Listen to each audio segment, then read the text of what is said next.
Alrighty, folks. We kind of had to wait a while before we could start this one, but been having a very boring, very tiresome week.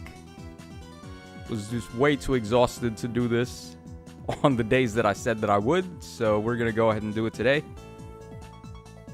Alright, we got Dominique Snyder's in the chat. What's up, man? How you doing? Glad you could make it to the unit reviews that we're about to get started on. We have, let's take a look here. Okay, so we have 108 units to review tonight. I don't know if I'll be able to get to all of them, but I'm going to do my very best. So let's go ahead and get this show on the road. Alright, we got Kai Bo in the chat. What's up, man? Eve Healer. What's up? Just Gio De Leon. Okay. Says hi. What's up, man? Alright, glad all of y'all can make it. Alright, Dominique says it's 1:26 a.m., but I can vibe for a bit. I don't want to keep you awake, man. You can catch the video on demand when we're done here. Alright, everybody, let me know if audio is fine.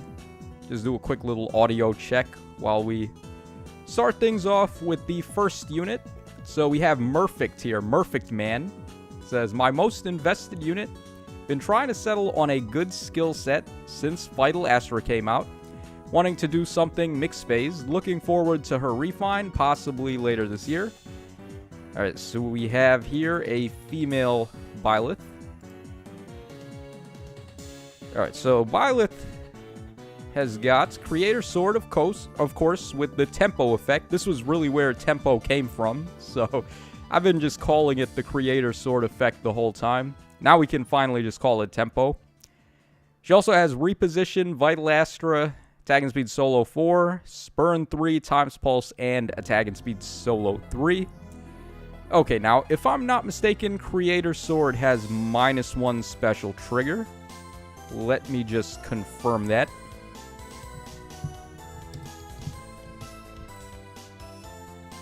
Okay, accelerate special trigger and then tempo.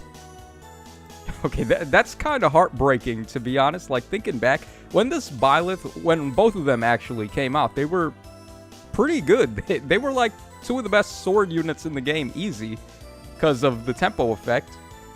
But now that's a passive B skill, and aside from that, all they have is -1 special trigger. It's really a shame, but I'm very sure these two are going to get refines at some point. Certainly much sooner than later. Alright, so Reposition Vital Astra makes a lot of sense. Attack Speed Solo 4 makes a lot of sense. Yes, Spurn 3 is fine. To be honest, I'm not really a fan of double damage reduction stacking. Times Pulse is already going to get you set up with Vital Astra, so I guess it's nice having more copies of damage reduction, but I think it would be better to get more effects, like more skills that do different things. Like null follow-up is a good idea here. So you can have tempo and null follow-up and then damage reduction from the special. Let's see, what else? Special Spiral is good as well to keep a consistent Vital Astra, because after you use it once with Times Pulse, you're not really going to have it ready for the next fight. So that's an option. What else we got? I think that's really all I want to suggest for this, though, is just pretty much just null follow-up and maybe Special Spiral. Special Spiral's only going to be good if you know you're going to fight more than one enemy at a time. But otherwise, that's like all I can really say. The rest of this looks very good. Attack Speed Solo is going to work on both phases, so that's certainly the ideal A skill and seal as well. So pretty good. Very nicely invested unit. +10, +15 flowers. We got Summoner support. So there you guys go. That is our first unit. Very awesome one. Alright, Funny Bunny says, male Byleth was disencounter fodder for my +6 Basilio. Hey, not just disencounter, he also has Ruptured Sky, too. Make sure you get both of those things when you fodder him. Alright, Jakun says Byleth already has null follow-up built into her weapon taco. Is that true? Didn't we just look at it? Hold on. Did I miss something? During combat, neutralize effects that guarantee foes follow-ups. Oh! Okay, stupid me. Wow. Alright, hold on. My bad, bro. Murphic man, my bad. Okay, so she does have null follow-up and tempo built in. So then, if she has special or damage reduction on her special already, that's pretty much all three of the major effects that you need. So, like, what other beast skill could she possibly want? I guess, yeah, at that point, Spurn does make a bit of sense. Maybe even Close Call would be fine as well to pull you back one space after you attack. Spurn is good, though, of course. Is there any other, like, relevant beast skills for infantry units? Let's see here. I went to specials there, my bad. Alright, let's take a look at some B slot passives really quickly. Alright, we got Trace Kills, which she can't get. Aerobatics, that's flyer only. Alright, Ruse. Oh, Ruse is actually not too bad, because you can inflict guard. You need other units and good positioning to use it, though, so it's kind of situational.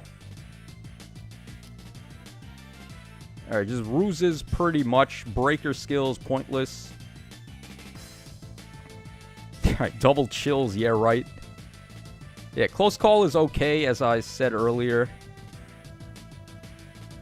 More ruse skills, Desperation. I don't really think she needs that.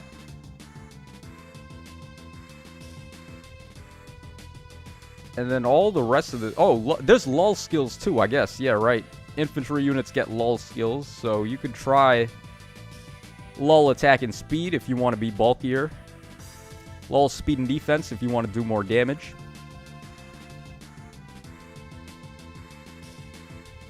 I believe that's basically it, though. There's not really any other beast skills that you would want, given that she has tempo and null follow-up and damage reduction already. That's typically what we get out of the beast skill. So yeah, that's pretty much it, really. So I guess feel free to keep Spurn. Close Call is an option to pull back a space. Special Spiral is an option to use Vitalistra more during the enemy phase. And lull attack and speed or lull speed and defense are the other option to get some more stats and kind of mess with the enemies. So again, my bad, guys. I completely missed that she had null follow-up. Alright, next up we have Ophelia Refine is coming up by Simp4 Sylvain. So I have a unit on my arena team that has Infantry Pulse, meaning Negating Fang is active. Okay. So we got here a Legendary Corrin. We got Primordial Breath, Rally Speed and Defense, Negating Fang, Distant Storm, pretty cool. Dragon's Wrath. Okay, more people running this skill. I love to see it. Then we got Times Pulse and Attack and Speed Form 3. He said he has Infantry Pulse on this team, so that's really going to hurt when anything tries to attack this. Unless it's the brand new Nana that we got that just nullifies special-based damage reduction from activating. Otherwise, this is really good. Like, you're going to hit so hard with Dragon's Wrath. Can you imagine this with Moose Spell as well? To get Domain of Flame. Just anything that hits you is going to die on the counter-attack. So, this is really nice. Very good build. I can't really think of anything else. I believe this is specifically for Arena, like he said, so... Believe it or not, the only suggestion I have is for the assist. Maybe go Harsh Command Plus. It's really good in Arena mode. But that's about it. Like, this is genuinely as good as it gets, I think, for her. You're not going to have Negating Fang consistently after the first proc. Does she have -1? Hold on. Let's check. Does she have -1 special trigger?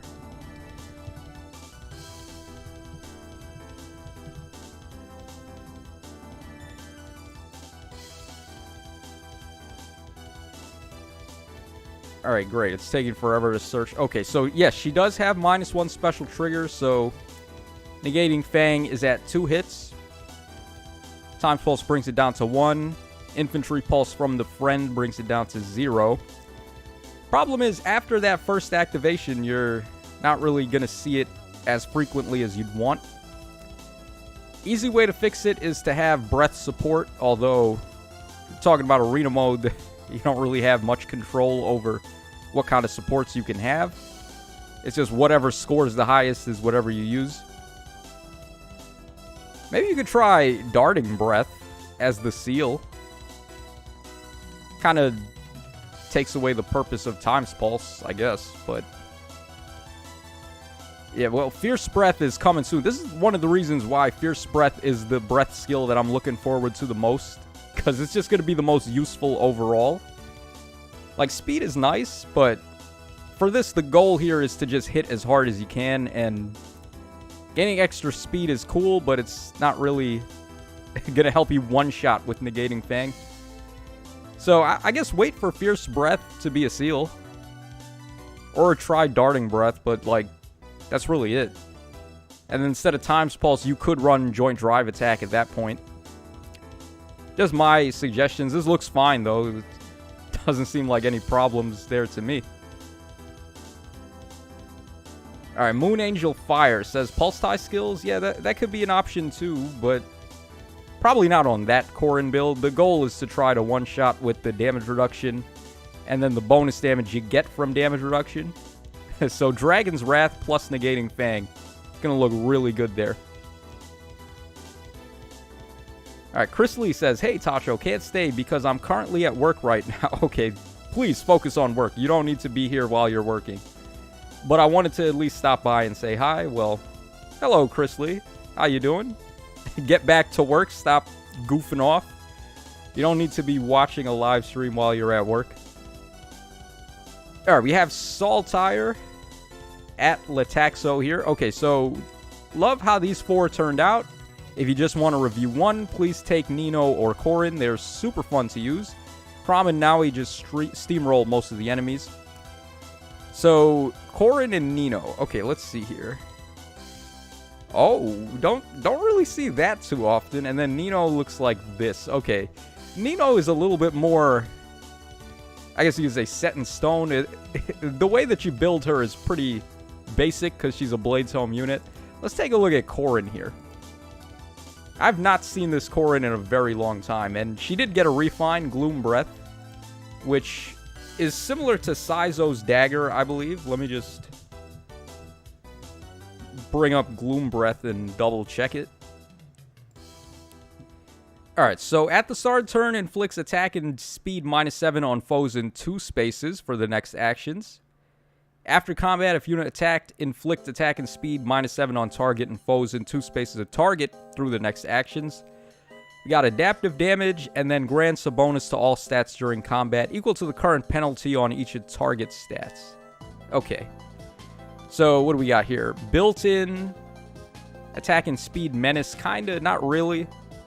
It's only a 2-range target, and then attack and speed smoke after combat.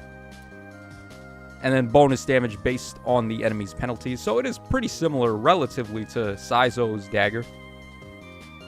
She really needs a glow-up, by the way. This artwork is just unacceptable now. So maybe she'll be a resplendent hero at some point. I would imagine Corrin would be one of the big sellers for a resplendent hero. Because people like her. She's a main character.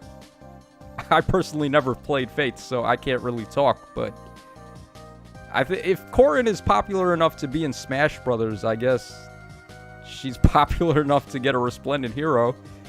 Yeah, and this art just needs to be fixed. So that'll certainly help. You'll get +2 to all stats. Alright, other than that, we have Blue Flame, Surge Sparrow, Dragon's Wrath. Once again, man, lots of people using this skill now. I really think this is a sleeper skill. It's very good. Then we got Defense and Res Menace and Defense and Res Bond. Okay. Alright, Surge Sparrow, obvious, because you're going to get back a lot of HP after using it. I don't know if Blue Flame is really the way. Is she adjacent to anybody? I I mean, maybe because her visible defense and res aren't good enough for Bonfire or Iceberg. Maybe Blue Flame is the right idea. What do you get? Plus 25 damage if you're adjacent to somebody. And then it's 10 damage if you're not. And she can't get Ruptured Sky either. Do dragons get Vital Astra? I feel like they wouldn't, right? Because they just love to shaft dragons. So let me just check Vital Astra real quick. I don't believe dragons can get it. Infantry, sword, lance, and axe only. Okay, so no dragons. Big RIP. Yeah, I guess Blue Flame is fine then.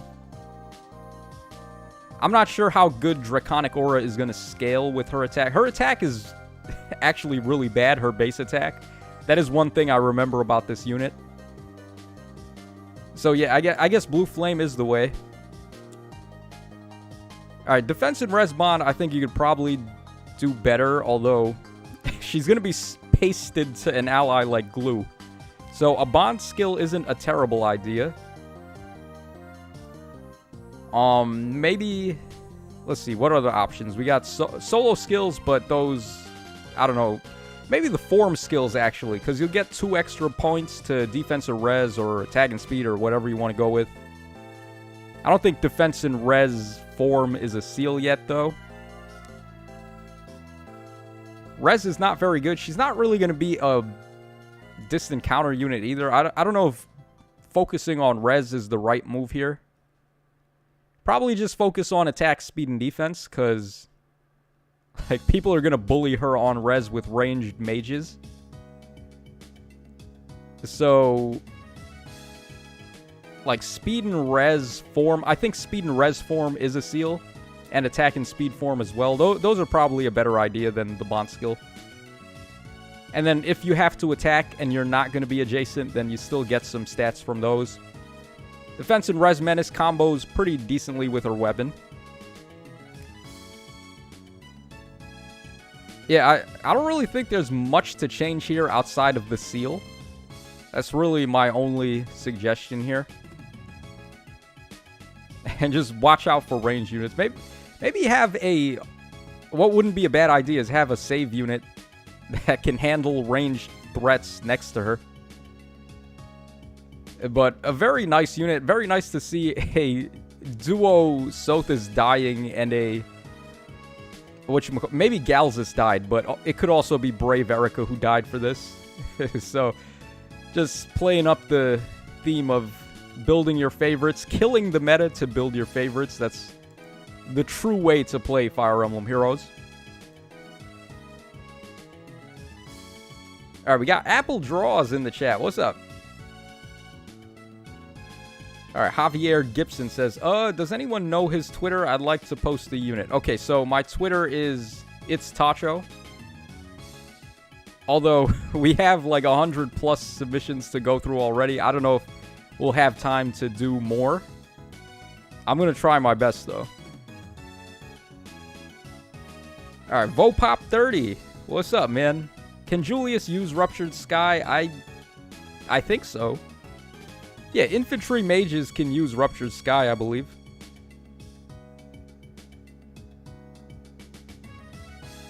Alright, Chemo Cyrus says, I put Blue Flame and Wings of Mercy on Valoria with Time's Pulse. Pretty fun. Alright, we have Roderick Mint up next. An update to my Valter from last time. I actually think this build really fun to use. He's my rep plus shared unit. Okay. Oh, that's not what I meant to do there. Alright, so here we go. We got Valter. One of the more interesting GHB units. So we have Cursed Lance. We got Reposition, Bonfire, Attack and Speed Catch 4, Flow Flight. Okay. RIP Maria. Attack and Defense Menace and Blade Session. Okay, so he has Guard, -1 Special Trigger, and Fury built into his weapon. And then he gets, I think he gets like bonus attack, speed, and defense or something. Let's just check Valter.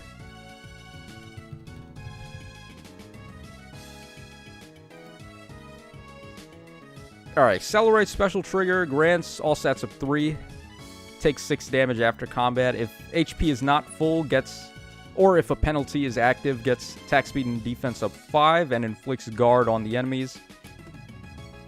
And that's pretty much what he does. Okay. Yeah, so Menace skill plus Catch skill, these two combo really well. Flow Flight is very good. He's one of the few units that can use it because his speed is good and his defense is good. Blade Session as well, gets some more attack and speed in there. Yeah, this seems like it'll work great. I don't really have any suggestions for this one. Very awesome build, very awesome unit as well. I would say he needs a Resplendent upgrade, but his art is still pretty good to this day. One of the few GHBs that held up, and another cool thing about Valter is his mount is one of my favorite mounts. The purple and, what is it, like purple and light blue on the dragon. And it's really skinny looking. Like, the dragon that he rides, the Wyvern, it's a really unique one from Fire Emblem 8 that never came back. I think it was called the Wyvern Knight class. But that was one of the sickest looking mounts. So they need to bring that back. Alright, we got Azure Moon. I think I'm saying that right. Here are two of my most invested units, debating on pulling for Baby Mia to give Caspar the new tempo skill. Alright, so we got Caspar, and then we have Bowie. Okay, let's take a look at Caspar, because Caspar is a seasonal unit. Alright, we got Springy Axe Plus. I don't remember what that one does. I think it's like attack and speed of 5 or something. Attack and speed of 5 and probably nullifies penalties to attack and speed. Yeah, that's exactly what it does. Okay. It's nice to be right for once. Okay, so basically Carrot Cudgel, except for attack and speed. Then we got Vital Astra, Surge Sparrow, Null Follow-Up, Attack and Speed Menace, and Flashing Blade. Alright, I get why Null Follow-Up. You're not really going to have Vital Astra consistently here, though, which is the bad thing. You want it ready immediately. And then Flashing Blade. You could probably get rid of Flashing Blade for something. I would probably say go Special Spiral for this.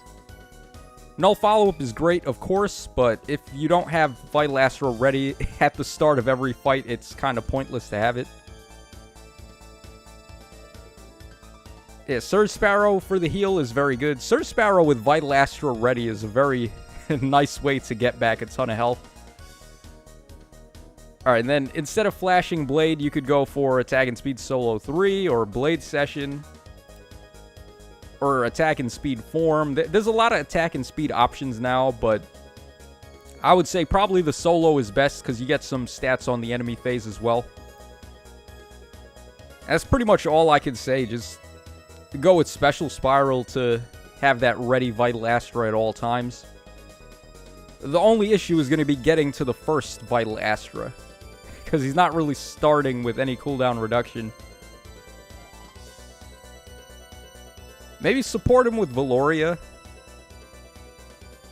I would say support him with Raphael, but there's no way Raphael's going to have more health than Caspar to give him the Infantry Pulse and the Ally Support effect.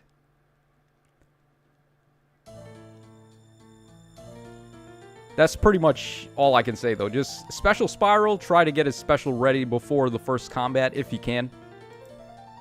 Alright, pretty awesome unit, though.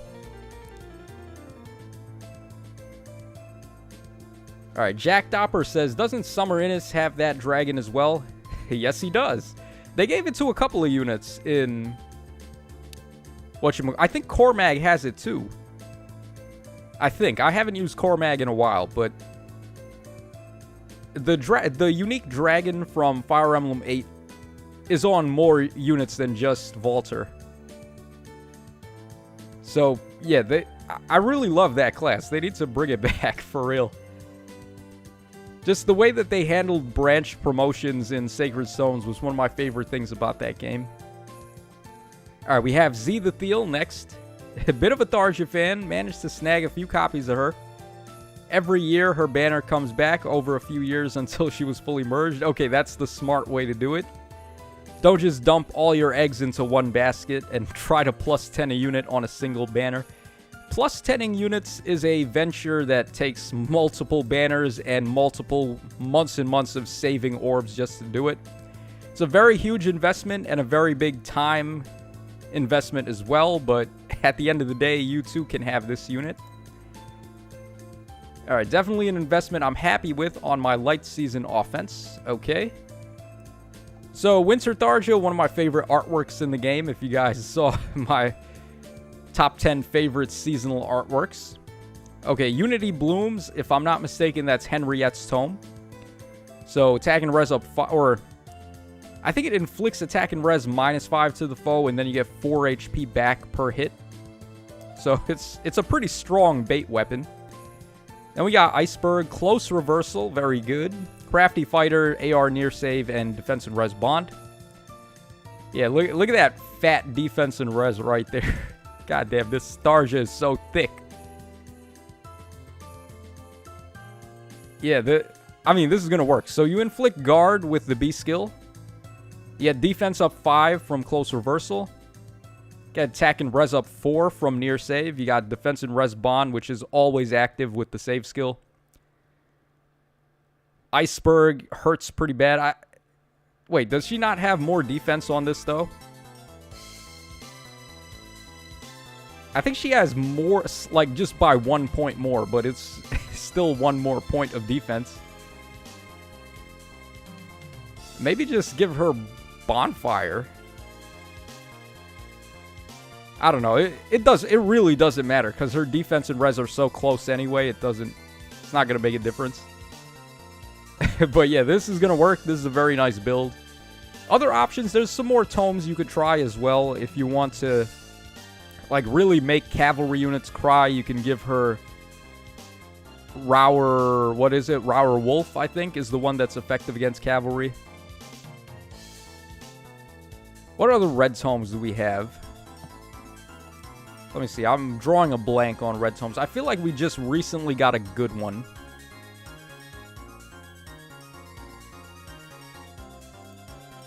Oh, wait, wrong link. My bad, guys. Okay, so red tomes. Let's see what we've got.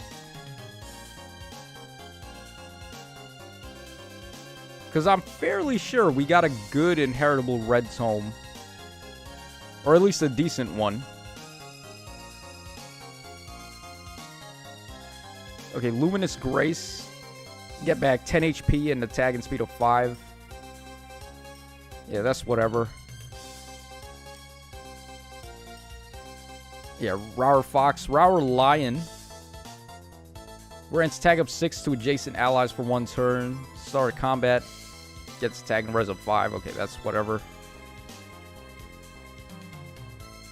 Rower Rabbit is once per turn HP. That's not good enough. Rower Vulture. Was this it? I think this was it. Yeah, the Vulture Tome. Okay, so if unit is not adjacent to an ally, inflicts penalty on foes' attack and res during combat, equal to 5 plus any current penalty on each of those stats. So it's a Pledgian... Sorta, yeah, like a Pledgian attack and res tome. Yeah, that one is decent. I forgot who came with that. Let's find out. Rower Vulture. Okay, it was Salem. Okay, yeah, that's why I thought we just recently got a good red tome. Yeah, so that's an option. You could inflict some more debuffs, although this build is not really inflicting debuffs. You could go for attack smoke instead of defensive res bond, and then you just get a flat attack -7. That's also raising your defense and res by 7 after the first round of combat in an indirect way. Although the healing from Unity Blooms is really nice here. Just some food for thought. I think this is fine, but just to give the homie a couple more options if he wants to try something else. Very awesome unit. Alright, everyone is telling me that it was the Vulture Tome in the chat, so pretty much. Alright, a fighter for friends. Yo, how it do, Tacho? It do good. How it do, fighter friends? Fighter for friends. Oh, Vulture Tomes have solo conditions. That's right. Yeah, I believe I made that same mistake when I did the data mine video for that Vulture Tome. I think I said, oh, Henriette could be a good unit to use that weapon as well, and everyone was in the chat like, nope. Because you gotta be not adjacent to an ally to activate the Plegian Tomes. So yeah, forget what I said there. Basically just keep that build, or maybe try Rower Wolf. That's the only other thing. Alright, we got Elon Musk. Oh boy, what an honor. The richest man alive. Well, actually, is he? I don't even know if Elon is the richest man alive anymore. I think he was at one point, but I don't know. There's this Mexican gas lord that's like the richest man in the world, actually. I forget his name, but whatever. Okay, I Can't Dance Part 5. These are some of my most invested units. I'm working on getting Pulse Smoke for Winter Lysithea, and I have an alternate build for Balthus with some Ignis and special and double AD solo. Alright, so this one is +2, and then Balthus is at +8. I guess we'll take a look at Balthus, because, I mean, you could literally just run base kit on this Lysithea, and it's going to work well. So let's take a look at Balthus. This guy you got to build, actually, because his base kit isn't really the best. Alright, so what do we got here? Plegian Axe, that's the same thing that I gave mine. We got Ether, we got Attack and Defense Ideal 4, Quick Repost 3, Attack and Defense Menace, and then Steady Breath. Yeah, that's exactly what I did with mine. I gave him Plegian Axe and Attack and Defense Menace, and he just whips ass so badly in Arena. I love this guy so much. Now, I also gave him Null Follow-Up for Arena Mode, so units like Fallen Edelgard can't really get the best of him. She's only going to hit him once, and then he's going to hit her twice, because he's most likely going to be faster.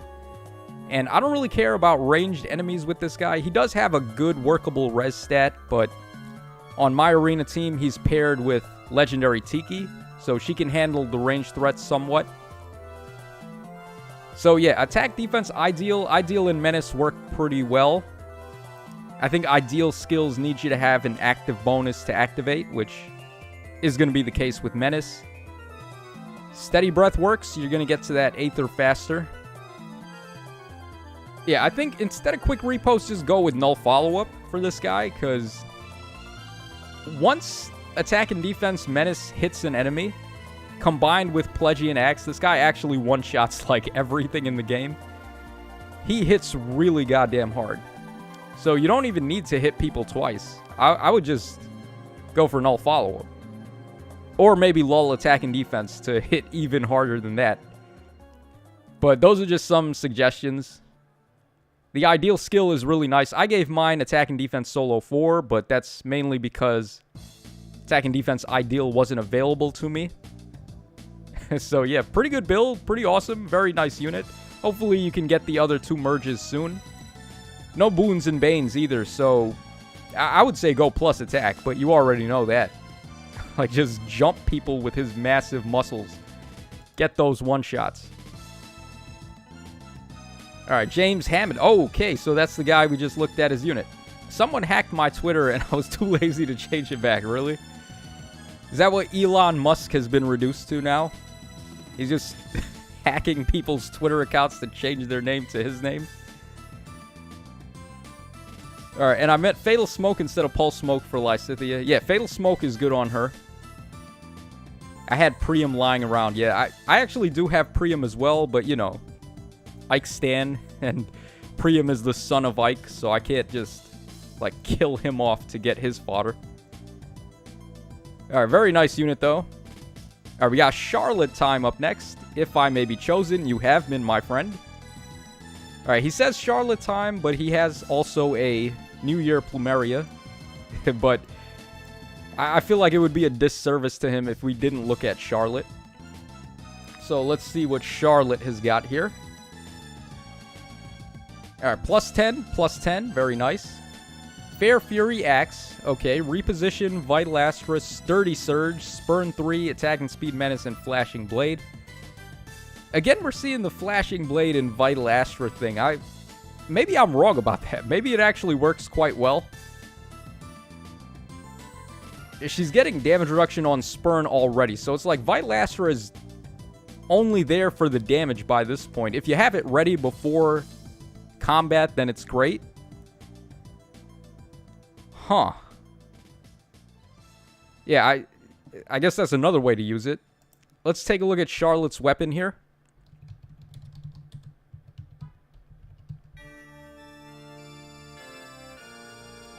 Okay, I typed it in wrong.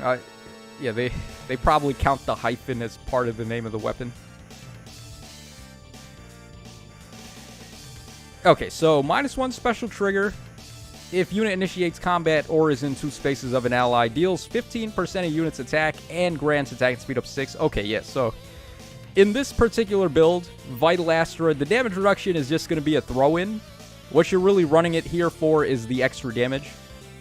And I guess you could do the same with Ruptured Sky as well if you wanted to, but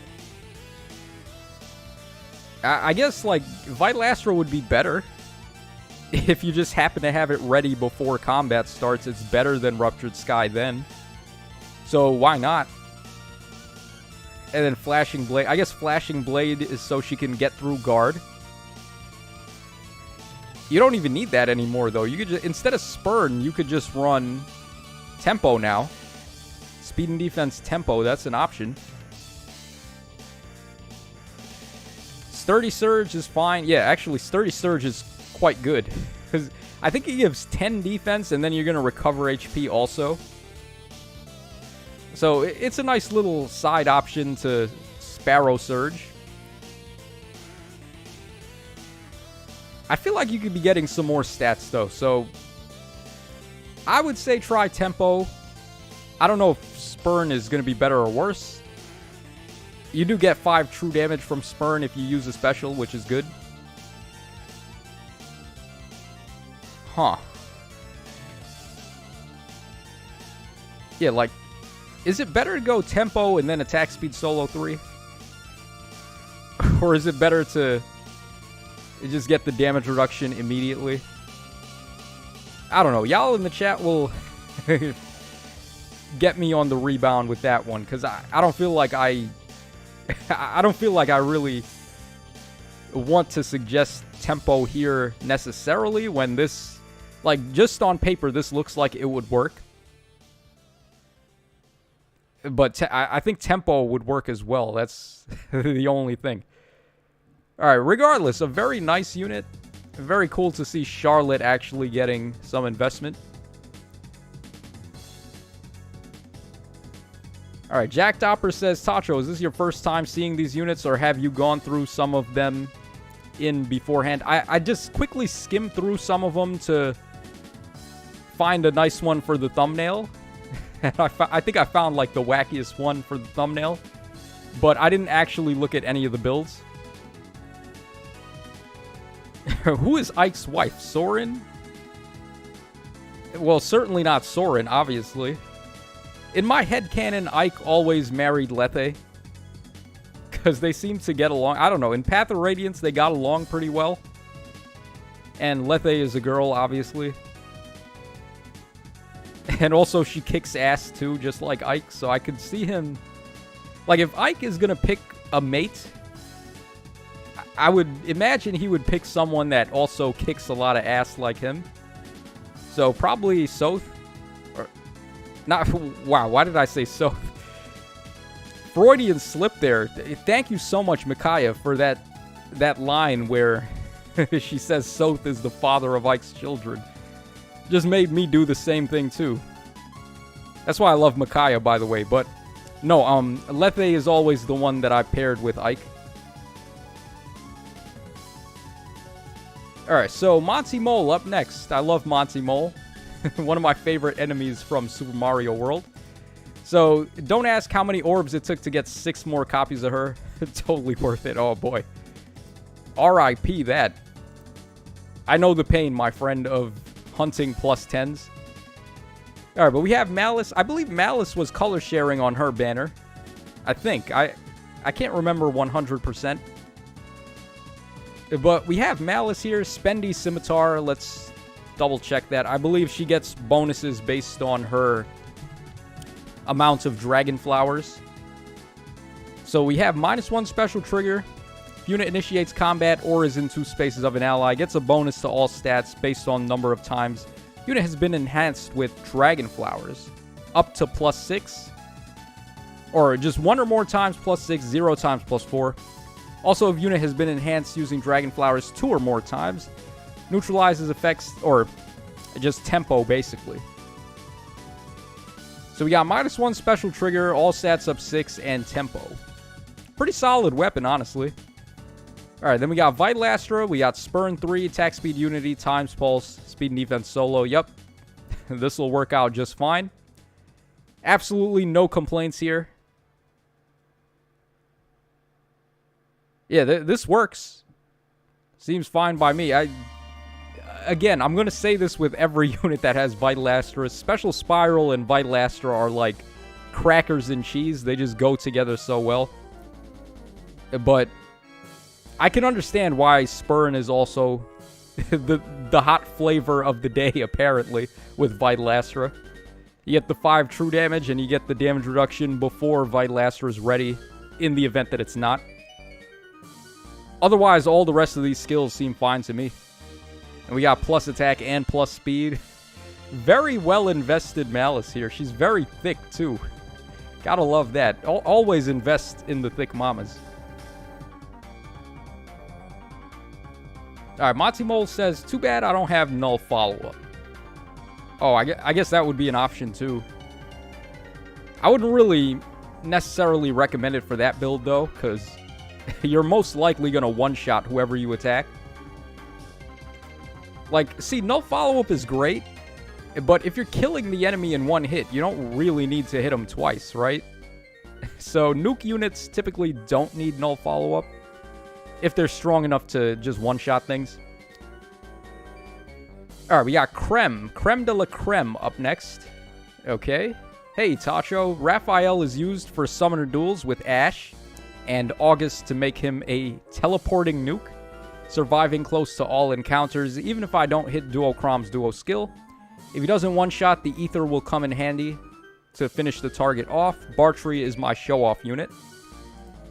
Alright, so we have a very Barra Daddy over there. We got 2 of them, actually. So, Bartre and Raphael. Alright, who are we going to look at here? I guess both of them are seasonal. Wow, these builds, dude. Oh my god. I don't even know who I want to look at here. They're both pretty awesome. Let's go with Bartre, I guess. Because, I mean, this guy here, Raphael, I feel like I see him more often. Because he has Plegian Bow, and then people just give him Far Save. So, like, he's a relatively common option for Far Save if people didn't already build Valentine Faye. But then Bartre, I feel like I don't see this guy at all. So we're going to take a look at Bartre here. Alright, so Earsome Warrior. We got the Winter Rapier plus, Harsh Command plus, Vital Astra, Surge Sparrow, Frenzy 3, Tag and Speed Menace, and Blade Session. Oh, man. This is a very fast Bartre. So, Surge Sparrow, Surge Sparrow is plus 7 speed. Blade Session's plus 9. Winter Rapier is plus 5, and then I think it also has a Plegian effect. Well, not really Plegian. I think it's like based on your debuffs to attack and speed, you get a bonus to attack and speed or something. I think that's the Unity effect, right? Units in 2 spaces gets attack and defense, not attack and speed. My bad. Yeah, and then it's basically attack and defense Unity, the weapon. So we got that. Then Surge Sparrow, Frenzy, Tags and Speed Menace. How fast is this guy going to be? 7 plus 9, which is 16. So 56 speed. And then if he's lucky to get off Attack and Speed Menace, it's a 12-point swing to the enemy. So in a bubble, this guy is going to be like, what, 69 speed? Oh, 69, the number. Yeah, no, but really, though, it's a pretty fast Bartre. I'm kind of impressed, honestly. All right, then we got Vital Astra. Yeah, Vitalaster is just there for damage at this point, not really the damage reduction. Frenzy's going to be nice once you get below half HP. Yeah, seems fine to me. I don't really have any suggestions here. Surge Sparrow also gets you back HP. Well, Surge Sparrow and Frenzy don't really play too nicely, because if you're recovering HP, you're staying away from Desperation range. Maybe Close Call is a little better, so you can pull back one space. I really like Close Call on infantry units, because it makes them feel like they have Canto somewhat. Or Canto Rem +1, they can attack and then pull back. Vopop says, Carla approves. Hey, you know what, Vopop? I approve of your profile pic. That profile pic has been the start of a whole lot of memes. Alright, but there we go. Creme de la Creme's Bartre. Looks pretty fine to me. Surge Sparrow and Frenzy don't really play too nice. That's the only thing. Alright, so next up we got Rafa. Realm Capone. Okay, this dude's in the Mafia. I better watch out. Okay, so here is the unit that I probably like using the most because of his artwork and voice lines. I'm working on getting Deadeye and a rally skill. However, I'm open to suggestions to improve him for Arena in my Water Season team. Okay. Well, honestly, this is kind of a weird unit to use in Arena because he just doesn't score high enough. We don't even have a dual 4 on him, so I don't really think I would recommend this guy for Arena. His weapon effect is pretty nice in Arena. What does it do again? I think it inflicts Flash, I believe, and then also a whole bunch of chip damage to the enemies on turn 3.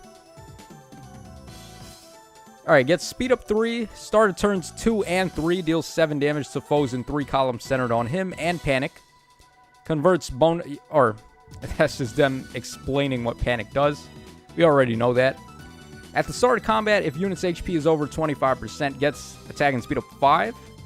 Also, after combat, if unit attack deals 7 damage to target and foes.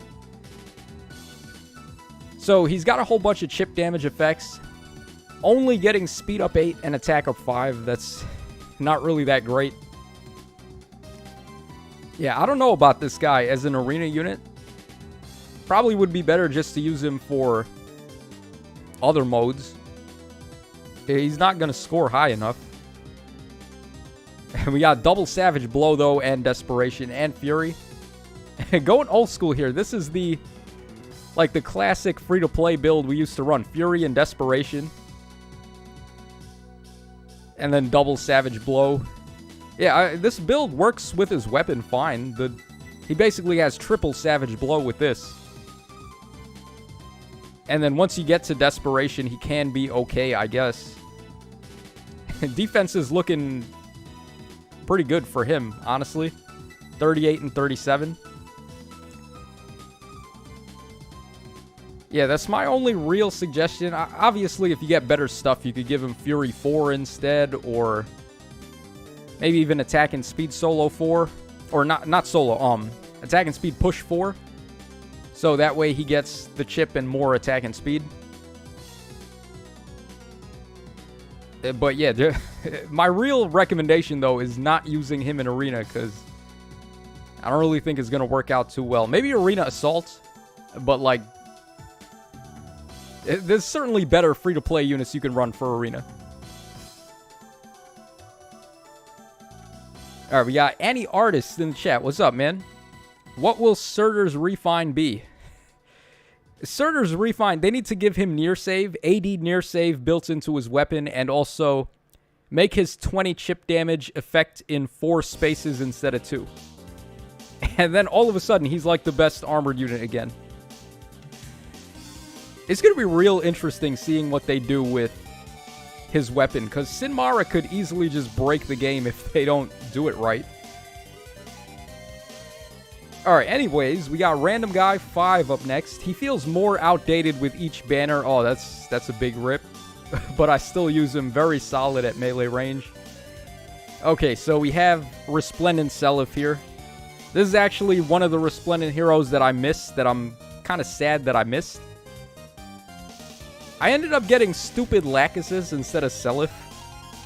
Like, I would have much rather gotten Lachesis, or rather gotten Seliph than him, because I bought the Fey Pass because I was so close to the Spark on getting, what's-her-face, on the banner that I was summoning on, the Bunny Sonia. So I just decided at the last minute to buy the Fey Pass and a Light Orb pack so I could get to the Spark and just get my Sonia. So I managed to get the Ophelia, but I didn't get Seliph, and that's a big RIP because I actually like this guy. Alright, Divine Turfing. He's lucky that he has 2 good refines. So the other one does Miracle. This one gives him dual phase follow-ups with attack and defense up 10, essentially. Then we got Rally, Attack and Speed Plus. We got Ether, Attack Defense Unity, Null Follow-Up, Pulse Smoke, and Attack and Defense Solo. Yeah, this is a really nice build. He's going to bully slow units so badly. So if he's fighting armored units, he's going to tear them in half because he has Null Follow-Up. And then he's just going to beat them on speed anyway. Against faster units, his defense is going to be so good that he can reliably survive a hit from them. Yeah, this seems fine to me. I don't really have any issues with this. We got Unity and Solo. If he gets debuffed, he's gonna just beat them up even worse. So yeah, pretty good build. Unfortunately, I don't really have much else to say, but that's seems about as good as it gets for that particular weapon. Alright, it's Crunculus says, where do you submit your unit for review? You gotta do it on my Twitter account. Well, at least for this round. The next round, I'm gonna try to set up a Google Drive instead to make it easier on some of the people that don't have Twitter. But for now, we're still using Twitter. Alright, we got... what's this guy? Hola, buenas XD. Soy Limogema. I don't know Spanish, so I don't really know what that means. But, oh, this is awesome. Definitely getting his Resplendent. Yeah, I can see why. And this is why I was so happy about getting Resplendent Ike. It's because I had him at +9, and the Resplendent was the last copy. So, this is going to be real awesome when you get that Resplendent copy.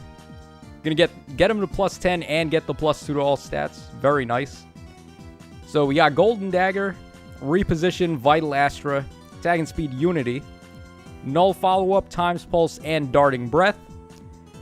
Vital Astra and Golden Dagger just combo so well together. Because he needs his special ready anyway to get the disencounter. Let's just go ahead and quickly check, because I want to make sure of one thing before we move on here. Alright, so -1 special trigger. Start of combat if special is ready, gets all stats up 3 and disencounter. And we got Times Pulse, of course, so he can just start with Vital Astra. The problem, though, is that it's good if you're only fighting one enemy per turn.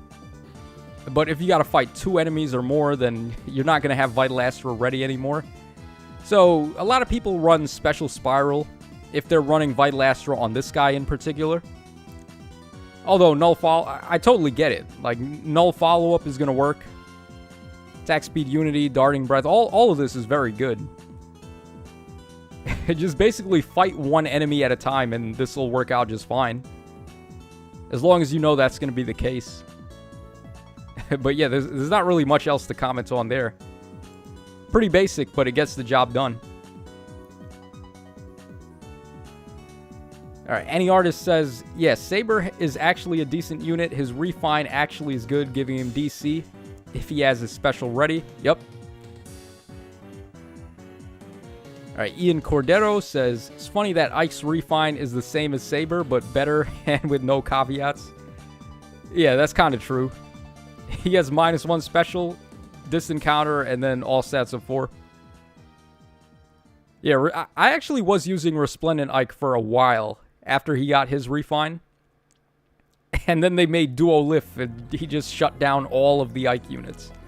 So, Brave Ike, Resplendent Ike, Fallen Ike, he can't really get away with them anymore with stupid Duolith running around.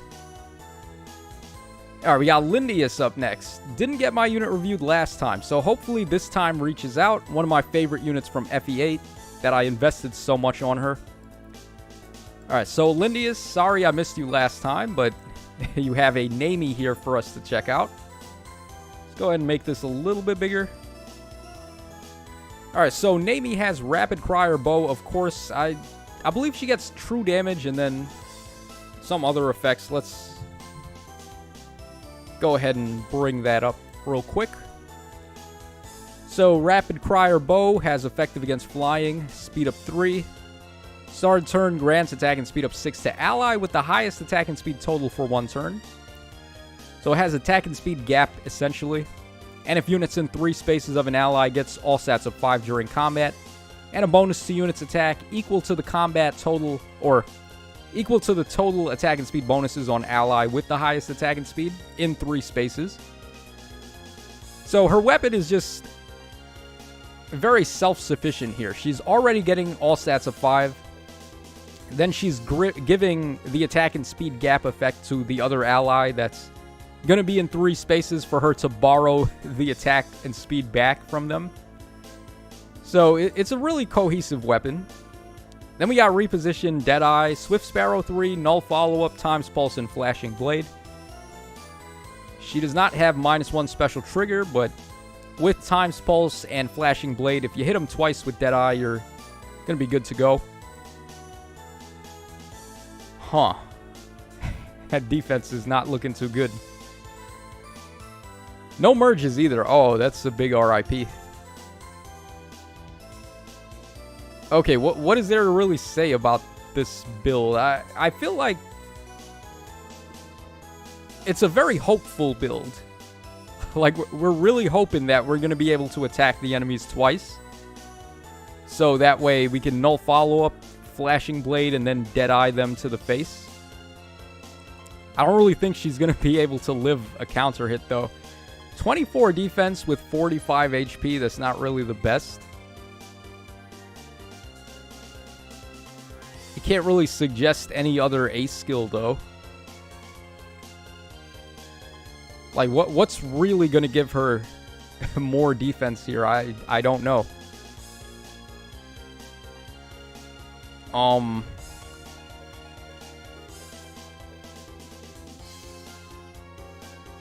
Flashing... This is a weird one. Like, Flashing Blade...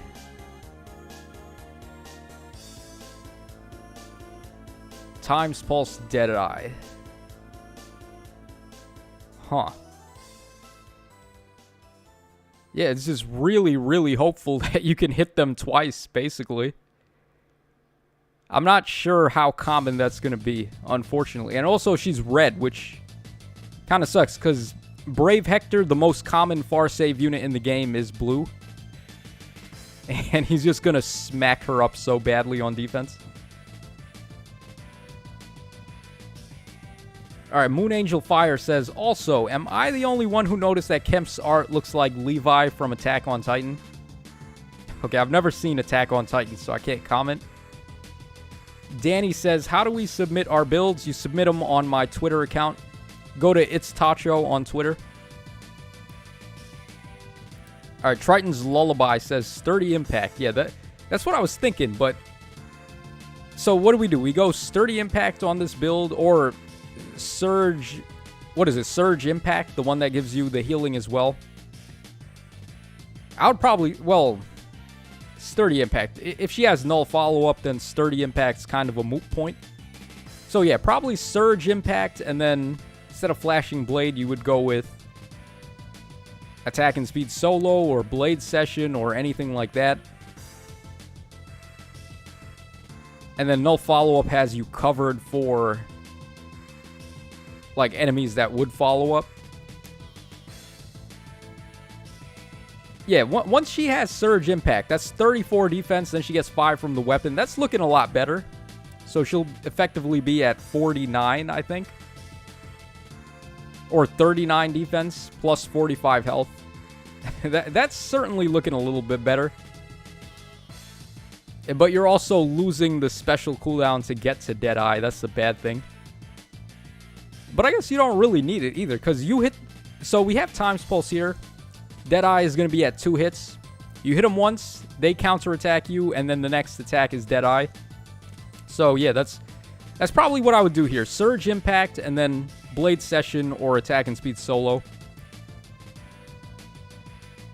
That's pretty much all I can say about this build. Kind of weird, but I did my best. Alright, Funny Bunny says, you're going to be in danger after saying you don't watch Attack on Titan. Yeah. That's a really popular one, but I don't know. I just never got around to it. Any Artist says, imagine if we get the weapons from Binding Blade or an effect that reverses TA. Do we not have weapons from Binding Blade? We literally have the Binding Blade in the game, and it sucks. Which is such a big RIP. The Binding Blade, or as I knew it, the Sword of Seals, was the most badass sword in Fire Emblem history. And not counting anything in Jugdral, though, because Jugdral is just stupid. But I guess we could say modern Fire Emblem, which starts in the GBA era, because they had all that time to iron out the formula. The Sword of Seals is such a good weapon that it takes Roy from being a crappy unit and making him really awesome for the final couple of chapters. Alright, we got Faye builds up next. You should totally do a review on this unit of mine. She's cracked, and the people have to know about her so they can use her too. Alright, what is this, a joke? Is this supposed to be some kind of joke? I mean, I think everyone is aware of this. Base Kit Fallen Edelgard, yeah. Yeah, we're gonna leave it at that. What do I say about Fallen Edelgard? She's just Fallen Dum-Dum. There's nothing. You eat glue and you win with that unit.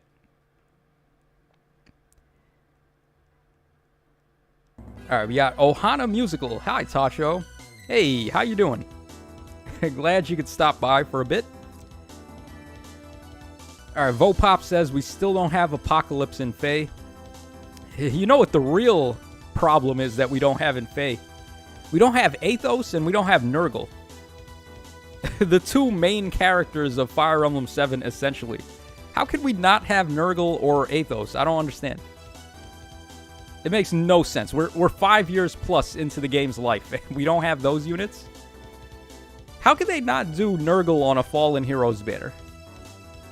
I don't know. That's one of the things that just irks me really badly.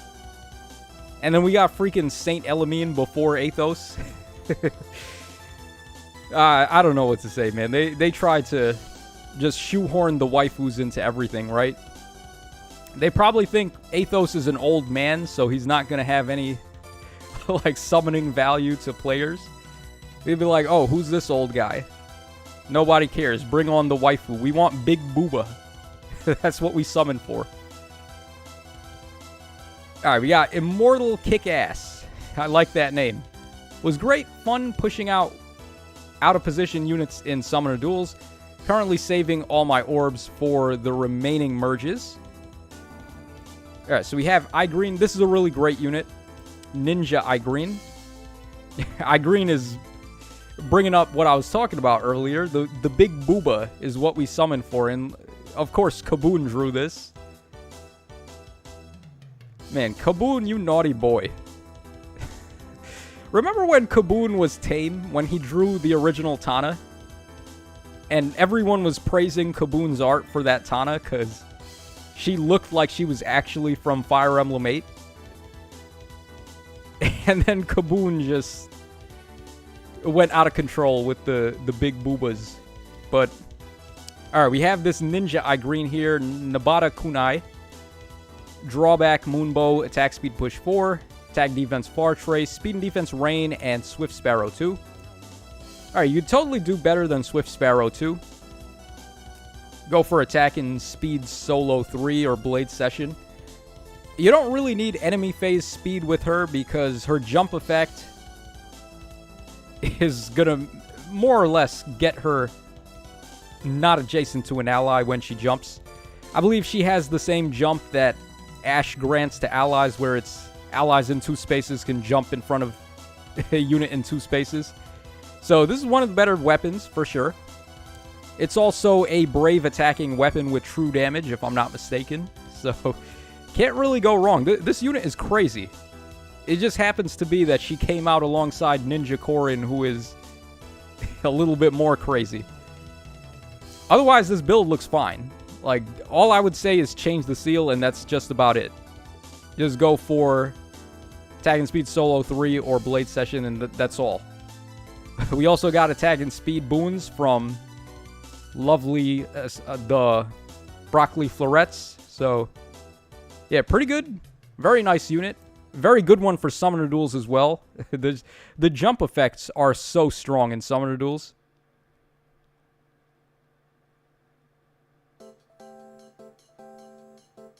Alright, Siggs says, Kaboon is into NFTs now. Oh, is that so? Really? Okay. I mean, NFTs, that's a whole other can of worms. I don't really want to talk about those in here, but there was a funny one. Some guy bought the color blue. So he like legally owns the color blue because he bought an NFT of the color blue.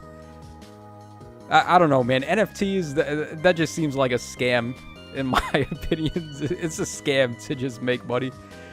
But I'm not going to hate on it because, of course, like, original art, we got to support these artists.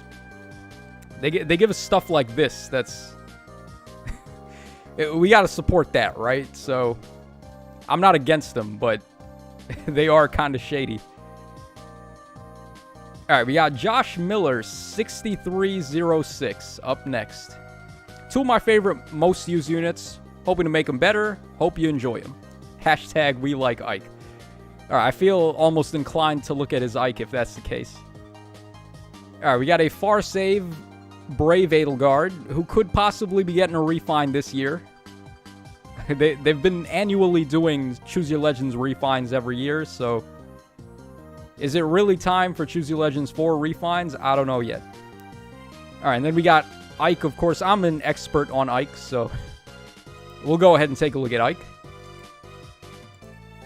Okay, so... We got Ragnall's refine, a very good refine. At least it was when it came out.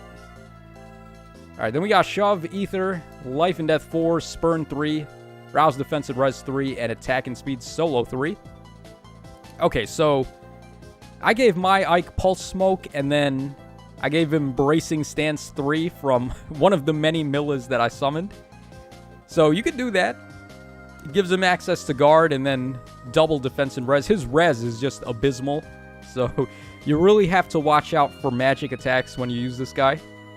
Spurt is fine. I actually gave mine Close Call, and believe it or not, Close Call was hella clutch on him when I used to run him in Aether Raids.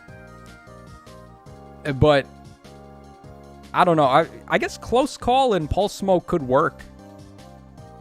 You definitely don't want Life and Death, though. Take Life and Death off, because he does not want to tank his defenses.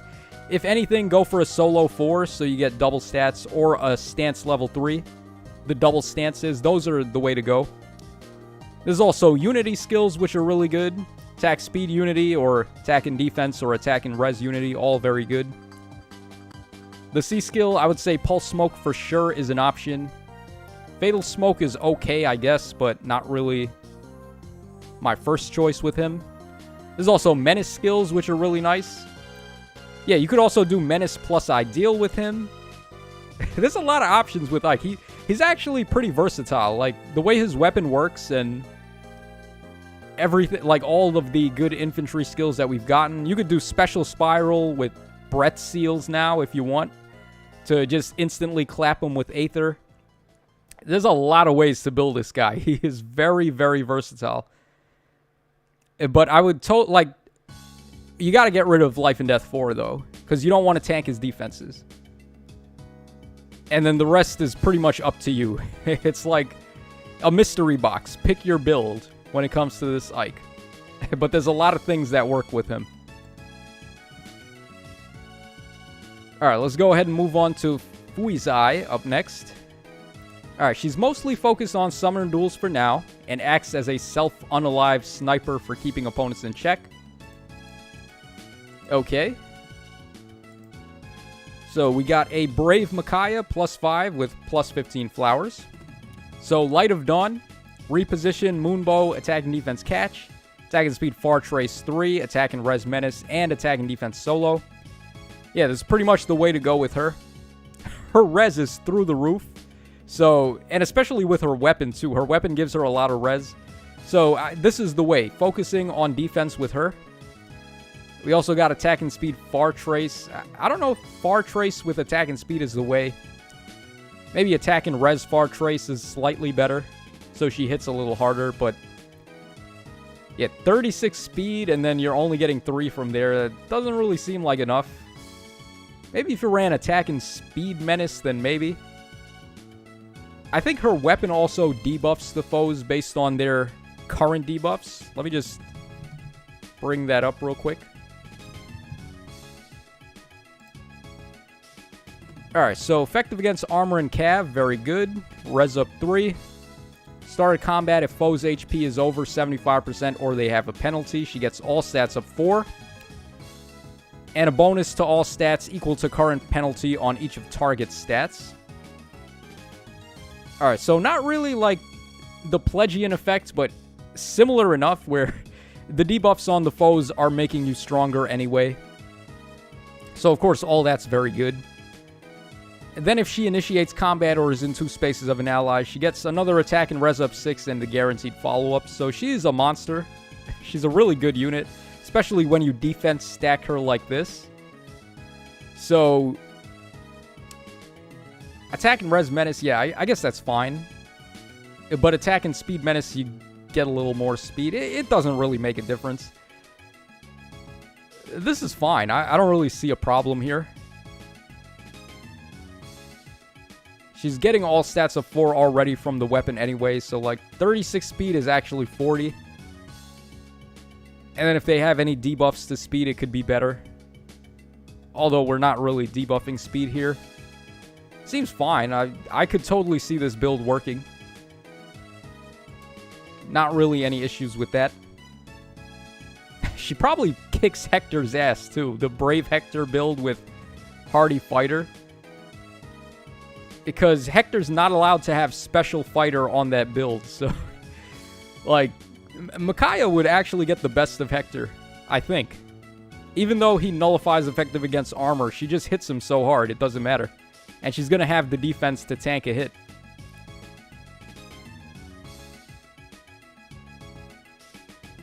Alright, Ohana Musical says, I love Young Ike's art so much. It's so cute. Yeah, Young Ike, his art is cute. I think they missed the mark a little bit with Mist.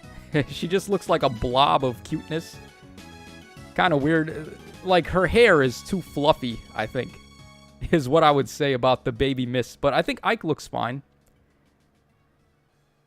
Alright, Vopop says, it's the smallest detail. That makes no difference at all. But I loved how Akira's Hector was shown using Armads in his left hand.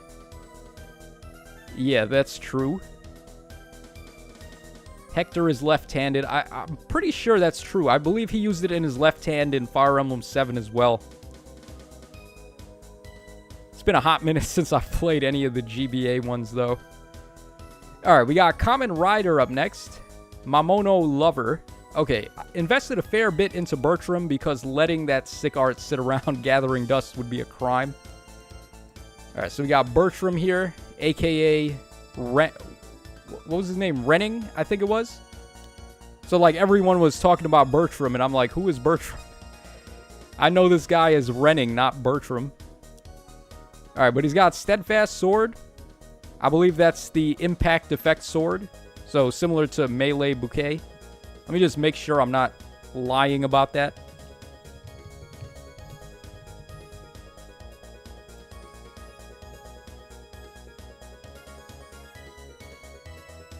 Okay, no, it's actually Carrot Cudgel, so it's a good thing I checked that. I would have been wrong. So if units in 2 spaces, gets attack and defense up 5 and nullifies penalties to attack and defense.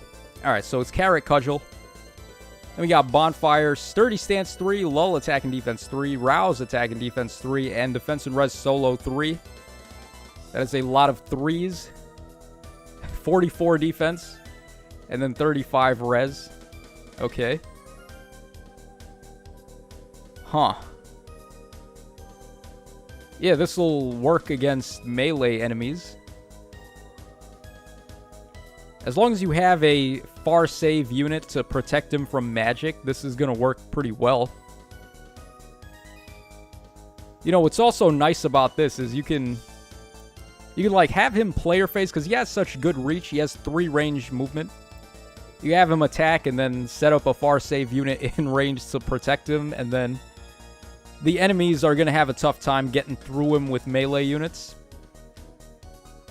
Well, I mean, I say that, and Sturdy Stance 3, it grants guard, but we just got Tempo as a passive, so that's going to be running around and more common now. So maybe units would be able to just tear through this guy and do a lot of special damage to him to get the win. But I think as far as builds go, this is about as good as you can do. Just instead of the C skill, go for a menace. Like attack, defense, menace, probably better. And that's basically all I have to say here. That's like the only change I would make. Yeah, maybe even defense and res solo, you could just go attack and defense solo, because I mean, yeah, his res is workable with this build. He's getting a lot of stats, but still, that's not enough to survive the magic threats now. So just focus him on attack and defense.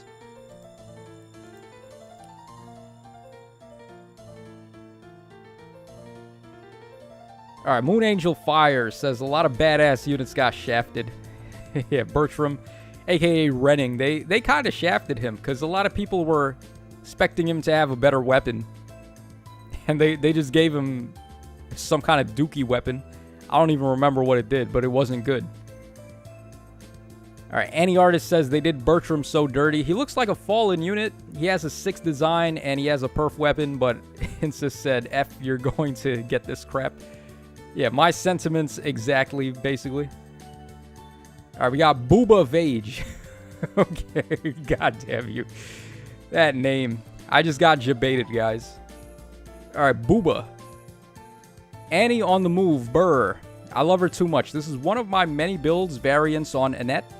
Player phase monster. Since she has a high chance to double, assuming guard isn't present, anything that doesn't deal half her health will auto full heal.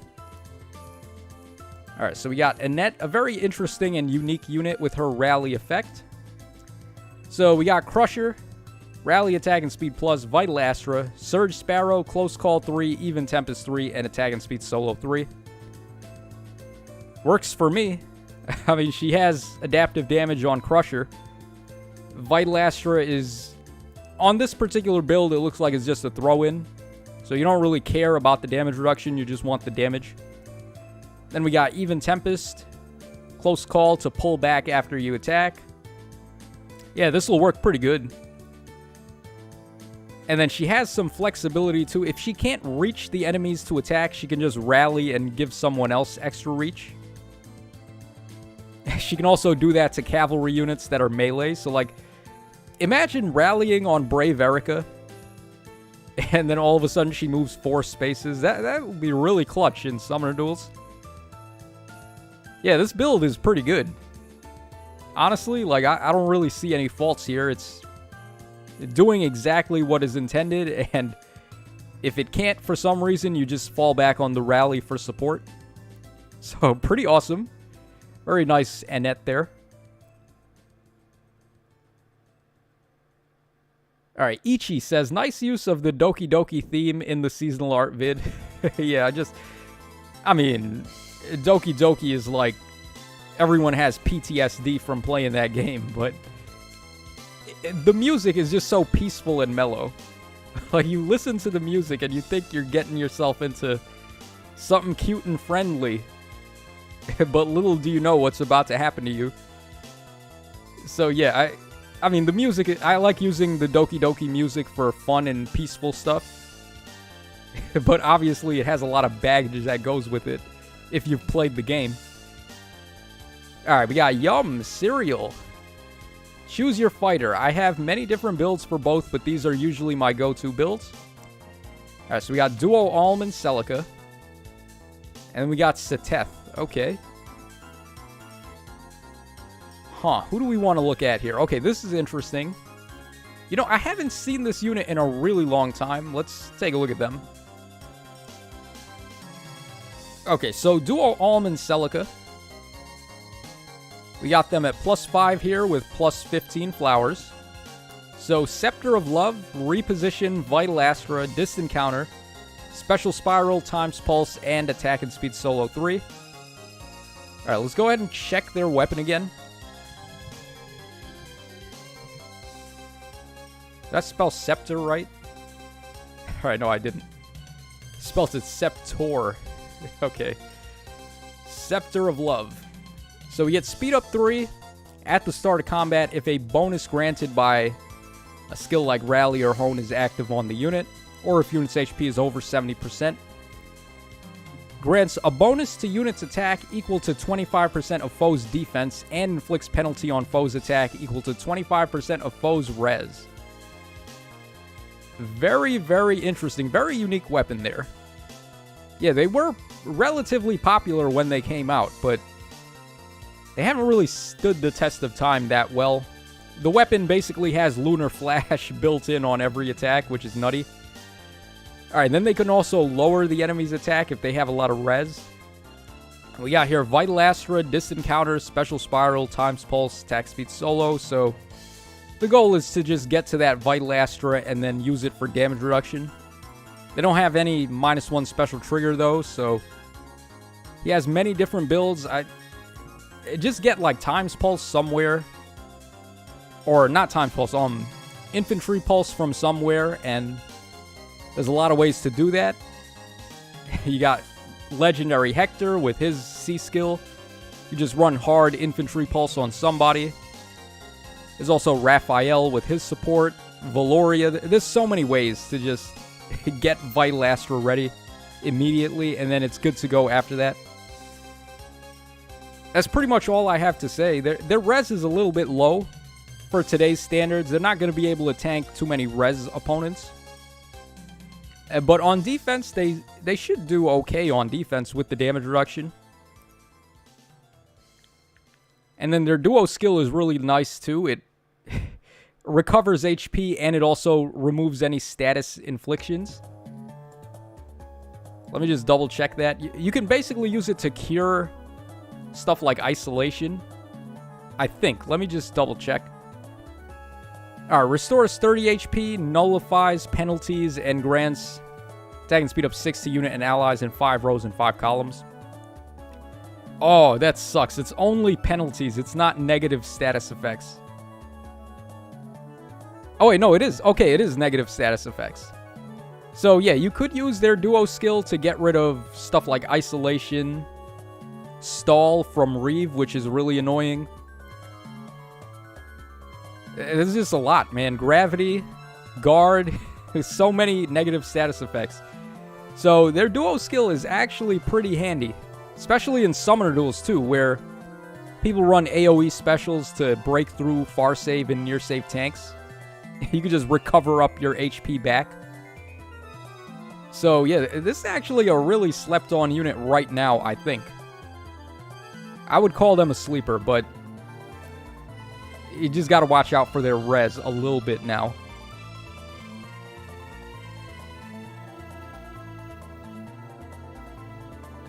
Alright, Sigs says, I think it's a mythic next. Moon Angel Fire says, honestly forgot that Duo Alm was infantry. I thought he was armored. Yeah, there's no way he was armored. He came out at the time when fast infantry units were the hot thing. So they were running like damage reduction and distant counter and so. Alright, the Sapphire Simp. 2 units that I never really cared for until Faye. Nasala's pretty much finished, just waiting on his refine now. And Chris is, ironically, waiting for Pirate Nasala in the code so I can give him Near Trace. 2 of my favorite units to use, and they're super fun. Alright, let me stop you right there, bro. You never cared about Nasala until now? Come on. Nasala is my favorite of the... Out of the big 3 Laguz Royals from Tellius, I gotta say, Nasala might be my favorite. Well, it's close, though, because Kanegas is so badass. I love Kanegas so much. but he's not really around as often. Whereas Tibarn and Nasala, you see them all the time. You don't even get to play as Kainigus in Path of Radiance either, so that's also a big RIP. But Nasala just, like, his design looks the best to me. I like his personality. He, like, sold racing to Oliver to make money, and then he was planning to break in and rescue racing later. I don't know, this guy, like, he's kind of a dick, but he's also lovable at the same time, so I like Nasala. Alright, we have 2 possible builds on him. Oh, wait, what's going on here? Are they the same build? I didn't really notice it. Okay, yeah, there is a difference on the special there. Alright, then we have Chris as well. I feel like not too many people built Chris, so let's look at Chris instead. We got 2 possible builds. This one's Plegian. Let's go for this one. More player phase build.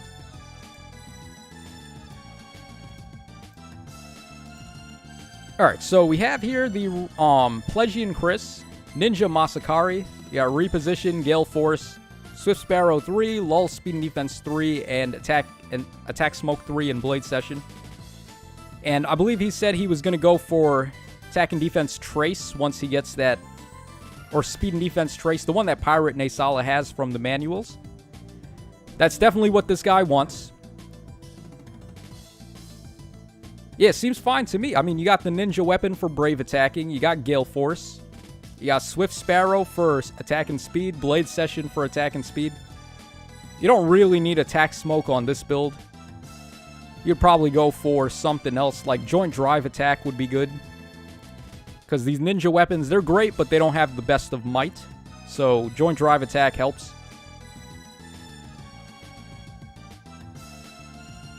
That's basically all I can think of. Maybe a Menace skill as well, but I think Joint Drive Attack's probably a little better for this weapon. Yeah, and otherwise, this looks fine. Not really any other changes I would make here. It's kind of a glass cannon. His goal is to just run up and hit something and then run away with Kanto. Because those defenses not going to stand up anymore. Yeah, this is fine. Just get that Trace skill and give him Joint Drive Attack, I would say. And that's pretty much it. Alright, Ichi says, Tacho falling head over heels for the bad guys. I don't know, man. I mean, Leanne has a crush on Nasala, too. And Leanne is as good of a girl as it gets. She's literally an angel, basically. Her design is just an angel. So if Nasala's good enough for her, then he's good enough for me. Alright, Chemo Cyrus says, but I also really want a Ranulf Refine because of how bad he is. Yeah, dude, his Refine, or his weapon just sucks right now. All he does is grant, like, drive attack and drive defense. Not even joint drive, so he could really use a Refine. Alright, Moon Angel Fire says, I'd rather get a Jugdral remake next. Yeah, that would be great. That would be ideal. Get the next big game to be Jugdral remakes. Alright, but we got Nerdy Gamer IP up next. Okay. I know she is outdated, but I'm very proud of this one. Dude, I looked at his profile pic, and I thought that was the Celtic Guardian from Yu-Gi-Oh! For some reason. But it's Scion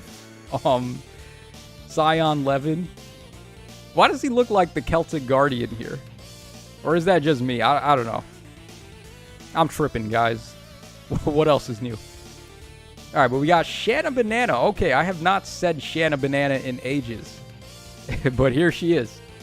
Alright, so we got Shanna's Lance. What was it? -1 special trigger and then 10 damage when she triggers a special. We got Ruptured Sky, Attack and Speed Catch 4, Dive Bomb, Speed and Defense Rain, and Blade Session. Yep. It's about as good as you can do for Shanna Banana. Yeah, defenses, 38 res is solid considering that she's not really meant to be res tanky. And then defense 34 with 51 health. Not really the greatest, but I guess gotta take what you can get. Attack and speed catch 4, huh? With dive bomb. Yeah, I guess that works. And then the goal is to just get Ruptured Sky. So you hit him twice. Second hit is Ruptured Sky. You kill him, and then that's basically the goal of this build. So it has a good player phase potential. Not really too safe in terms of getting away, but like running things like Kanto and Odd and Even Tempest on her, I don't think is really doing her much service, because you really just want to get a kill with her. She's kind of aged at this point, so getting a kill is good enough, and this is very focused on doing that, so I don't really have any changes I would make here. Looks pretty good. Alright, Triton's Lullaby says, the concept of refining a beast is weapon, or a beast's weapon is funny to me. Are you sharpening their claws and teeth? Yeah, that's probably what you do. You know, in the Tellius games, the beast weapons could get upgraded with use. So, like, it's very relevant on, what's his face, Kurt Naga, because when you get Kurt Naga, he comes with beast weapon at, like, his proficiency is really low for his breath. But the more you use him on the final chapters, he gets better at using it, and then he ends up getting to double S rank for his breath. And then he's a beast after that. That Kurt Naga is really good in the end game. So I always just made it an effort to use Kurt Naga. Alright, we got Kai Boy up next. Alright, my boy. My boy Kai. Rate my plus 10 Julius. Okay, let's do that. Oh, this is not in English, so... Okay, I don't know what his special is. Son, I guess that says... I'm going to assume that's Soul. Y'all in the comments will tell me if that's Soul or not, but... Alright, so he has that. He's got Attack and Speed Solo 4. He has got Null Follow-Up. He's got Joint Drive Res, and then Attack and Speed Solo 3. I don't know what Verlegung means. Someone let me know. Maybe reposition, but I don't know. The assist doesn't really matter, I don't think. And then we got Laptus. So, let's go ahead and take a look at what that does again. And Julius is really good, though. His Refine was nice. And people were saying that one of the recent units we got is similar to him. I think it's the baby Ilyana. Alright, so he gets Res Up 3. He gets skills with effective against dragons are effective on him. Okay, that's really sucky. But then if foe has no skill with effective against dragons, he inflicts attack and res -6 on the foe during combat. And also, if his res is better than the foe's res, he gets damage reduction. So Shade, that's the effect people decided to go with for that. We're calling that Shade now. I was going to call it Hide, but Shade sounds a lot better. Alright, then also, at the start of the turn, if any foe's res is less than unit's res and that foe is adjacent, inflicts attack and res -5 on that foe through the next actions. And at the start of combat, if his HP is over 25%, inflicts attack and res -5 on the foe. He is doing so much, man. He actually does more than Ilyana. Ilyana's got a better color, and she's got better stats. Well, actually, does she have a better color? Yeah, I guess I would say green is a better color. Because there's more blue threats that are a problem, and then the units that have effective against dragons are red anyways, so like... Yeah, I guess Ilyana's got a better color, but then this guy's got a better weapon overall. Ilyana's stats are probably better. Well, actually, no. Ilyana has low defense, and then this guy... Is his defense better? I can't tell. It's hard to tell, because he came out kind of a while ago, so his stat line is probably not the craziest, but when you get a refine that good, he's definitely going to work. We're focusing a lot on attack and speed here. We got no follow-up. His weapon gives him so much attack -6 and attack -5 to the foes that his defense is going to work. I almost want to say give this guy close foil or close reversal. Because he would be able to mix it up from close. He has that potential. The speed. What is the speed really doing here? Does he need to double things? I guess he has a lot of res -5 and -6. Alright, Lasco says, is that Twilight Stigmata in the background? What do you mean, like the music? All the music we're playing today is from Order of Ecclesia. Alright, Funny Bunny says, apparently there was a leak and it was a green vulture tome. Oh boy, look who's back, the bot. Okay, get the hell out of here, you bot. I don't know where these bots are coming from, man. Alright, get out of here. Alright, so basically, with this guy, no one, or at least if anyone answered in the chat, I didn't see where they said if it's soul or not. Okay, it is soul. Lindius says it's soul, so he has soul for recovery. We're getting lots of attack and speed here.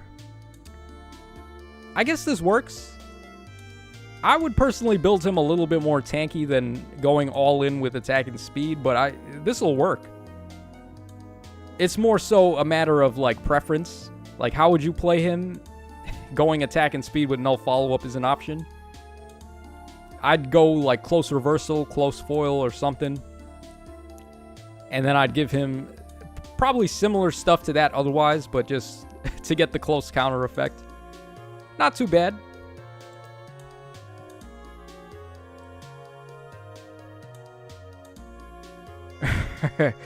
The bots want you to rate their units, Tacho. Nah. We ain't rating no bot units in here. Alright, Vanilla Oreos says, for arena scoring, is it best to have your personal refine, or can I just have a generic speed refine? No, you can go for any refine, it doesn't matter. Because all of them score the same. Like, the base weapon, I don't even think you need to use a refined perf weapon. If a unit comes with a perf weapon, the refine doesn't actually raise the score at all. So you're free to use whatever you want in those instances. Alright, we got James Butler up next. Shoutouts to him, James Butler. Art by James Butler, I believe that's his YouTube name. So we have a Corrin here, and he says, my first +10 hero, hoping she can get a refine one day. Yeah, she's got some pretty good art too, honestly. This Corrin has good art, so she could get a refine. They've been doing seasonal refines, so it'll eventually be her turn. Alright, we got Drifting Grace Plus, which I don't even know what that is. I don't know who came with that. I don't know what it does. Let's go ahead and find out. Okay, that's Muriel's weapon. At the start of turn, recovers 10 HP, and if unit's HP is over 25%, gets attack and speed up 5. Okay, so you get, like, Renewal... Renewal 4, I want to say, and then attack and speed up 5. Okay, I guess that works. Are there not better blue tomes, though? There might not be. Let's check blue tomes real quick. I think the best blue tome is the Spider plushie from the Sophia. Alright, Blarblade, you know, it's boring, but Blade Tomes still work on units, so you could probably get away with a Blade Tome on that Corrin. Alright, we got Fox Tome, we got Lion Tome, Owl Tome, Rabbit Tome, Raven Tome. Raven Tome is kind of clutch, because there's a lot of colorless units now. I don't really think there's too many good inheritable blue tomes, though. So, Drifting Grace is probably the one to go for. Oh, Flora Guide is good. Flora Guide is actually better. Because it's speed and res rain, basically. I guess you get the speed recovery from the other, or the HP recovery from the other weapon, but you can use this weapon as support to help your other units. Alright, then we got Juicy Wave, which gives you Desperation. That one's okay. Alright, Pack Blooms, that's more of a baity weapon. Yeah, Spider Plush is just Spendthrift Tome with Guard on it. So that's a good one. Yeah, there's actually some better blue tomes than I thought. So, there's options. It's not like this is the only one, but it's certainly the most accessible, being on Muriel. Alright, we got Attack, Speed Catch 4, Speed and Res Far Trace, Speed and Res Rain, and Blade Session. Yeah, the skills are fine. The only thing is, I would say maybe try some other weapons out, see if you like any of them more. Like I said, the Blade Tome works pretty good.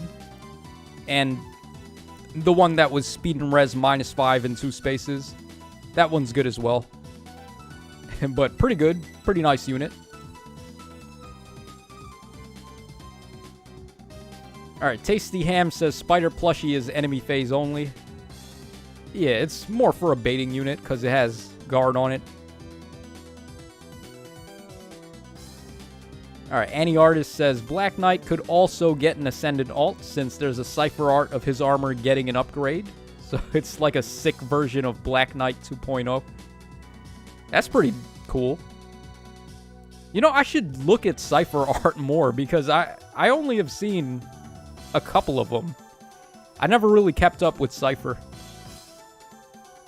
Alright, Chung Dave says, do you think it is possible Insys is planning to make staff color changeable by weapon refine? I would seriously doubt it.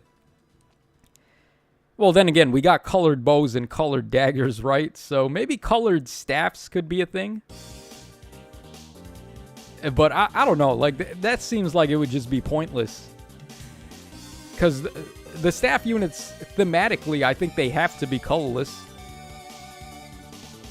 Because traditionally in the games, the staves were just healing weapons anyway. They weren't meant to have an affinity.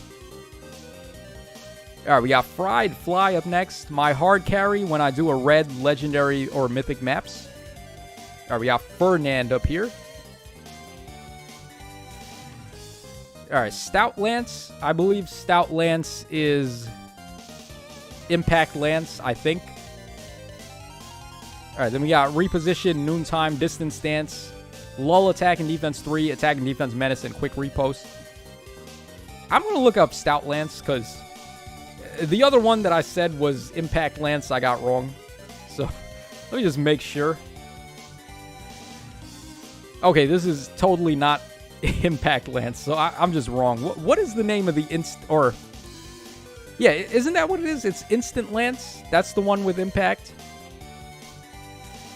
Okay, so this one is, if unit's HP is over half, gets attack and defense up 5, and also if foe makes a follow-up, gets 50% damage reduction on the first attack. Okay, that's the one that the Dancing Eldigan came with, except with a different name.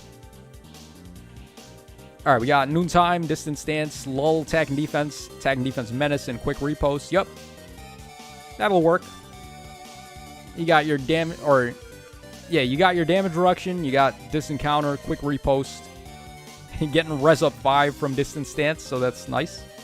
Attack and Defense Menace, Lull, Attack and Defense. Yeah, this will work for a bait unit. Not really too many complaints there. And then we got the Ascended Florets to get double boons on defense and res. So, pretty good. Very nice to see this guy getting some love. You don't really see him too often. Alright, we got Jenny Lover, Lil Jenny X3, that's the smile emoji. Gotta plug my best sheep. Alright, Jenny is a good little sheep, so let's take a look at her. Alright, Springtime Staff. I don't remember what her weapon does. Let's go ahead and pull that up.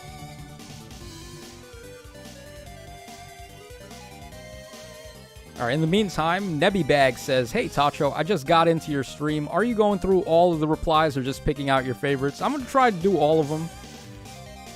Obviously, there's like 100 plus, so it's going to take a while, and I don't even know if I'll be able to get to all of them, but I'm going to try. Alright, Luke Sandstorm says it's Courtly Candle the Lance. Yeah, that's basically what it is. All right, Sir Sandwich says, what fallen unit would you like to see? I want to see well, I think I said this earlier, but Nurgle, I think, would make a great fallen hero. And Nurgle is not in the game yet, which is criminal. Other than that, Fallen Crom, like Risen King Crom, would be good. Fallen Gawain or Fallen Grail would be great, because that actually happened. So there's a lot of good stuff that they can still do. Alright, back to Jenny. So Springtime Staff grants attack up 3. Foe can't counterattack. After combat, if unit attacked, inflicts gravity on target and foes in one space. Restricts targets, or that's explaining gravity. If unit initiates combat or is in 2 spaces of an ally, gets attack and res up 5 during combat and recovers 7 HP to unit and allies in 2 spaces after combat. Alright, that is the Areola effect. We get attack and res up 5, we get gravity, we get dazzling staff, so not a bad refine. Gravity is one of the more hindering effects that you can inflict. Alright, then we got Return Plus. Return is the best healing assist, I would say. It's just healing with reposition. Until we get healing with Smite. I would totally say this is the best one. Alright, then we got Windfire Bomb. Attack speed ideal 4. Attack speed menace. Wrathful Staff, Blade Session. Yeah, this is basically as good as you can do for staff units, because they are limited on what they can have. But Menace plus Ideal, that's a really good combo, and staff units are allowed to run it, so that's probably the way to go. Of course, Wrathful Staff, because she already has Dazzling. Yeah, this works. She's got a lot of res. She's not really the fastest, but you're going to get a lot of speed here, so it'll work. And then attack. She does have good attack. I remember that. For a staff unit, she has a pretty solid attack base. At least relative to the time she came out. So, probably not anymore, but still. Yeah, this is totally going to work. The gravity is going to be so clutch. Alright, very nice Jenny there.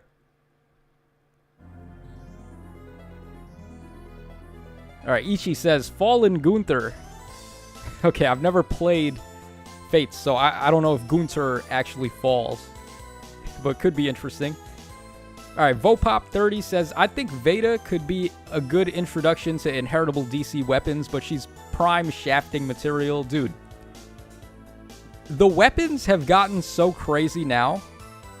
They could totally just drop Veda with the Uber Spear, and I don't even think it would be that game-breaking. So, like, what was the Uber Spear again? Like, plus 15 HP, plus 14 res, plus 7 attack, or so. I don't know. The Uber Spear is pretty nutty. But I feel like the power creep has gotten so far, they could legit just release Veda with the Uber Spear, and it would be fine. Like, it would not break the game at all. It'd be very cool to see. I mean, I doubt they'd ever do it, but they'd have to call it Veda's Spear instead of the Uber Spear, obviously. Alright, Annie Artist says Cypher characters actually got sick designs, like Vol'jin is a paladin instead of Black Knight. I don't even know who Vol'jin is. But he's like a paladin version of Black Knight. Okay. He fell down a canyon. Okay, that... Alright, so Gunther made a big fall. He's similar to Emerin, if that's the case. Alright, we got Tegan Falsatelli up next. Another mafioso. I gotta watch out here. Alright, Hero Rises gave me only 1 Cath before the Spark, so I decided to invest my surplus of feathers into my meme Kemp that I use for Pawns of Loki. People that run Kemp in Pawns of Loki just to mess with other players, that's so mean. I mean, I play to win. I'm not out here trying to lose, but I'm also not trying to stop other people from winning as well. So, like, I never really go super tryhardy on, like, trying to gate block people. In Summoner Duels, you can keep playing even after you've, like, made it to maximum rank. And the only reason why you'd keep playing is to beat other players and stop them from ranking up. I would never do something like that. But, okay, so we have this Kemp here for Pawns of Loki. Got too many legendary Siggers pulling for Nana, so I gave him some fodder goodies. Used them in ARD back in the days when that was fun. Yeah, Kemp was really good on the lunge traps. That was back before Eliwood even had his refine, so this was the go-to lunge unit. Alright, Venom Edge, Rally Defense, Scoochian, Attack and Defense Catch 4, Lull Attack and Speed, Fatal Smoke, that's really dirty, and then HP Attack 2. Alright, yeah, this worked. I mean, in Summoner, or in Pawns of Loki, just give him HP up 5. That's the only thing that matters in that mode is HP. Or, actually, if you could give him Red Dual Cavalry 4. So you get HP up 5, and then you get a lot of other stats. But that's the only real thing. If you're playing him to actually be good, and not just to be in Pawns of Loki, then this will work. I don't believe he has -1 special trigger. Does he even have a refine? Hold on. Did they refine Kemp yet? Did I spell that right? Venom Edge? Yeah, I did. Okay. Alright, grants defense up 3. After unit attacks, deals 10 damage to target and foes in 2 spaces, and they get flashed. Alright. Yeah, this guy's refine could be insane, depending on what they do for it, but... Escuchian, you say? Okay. Does he need Escuchian?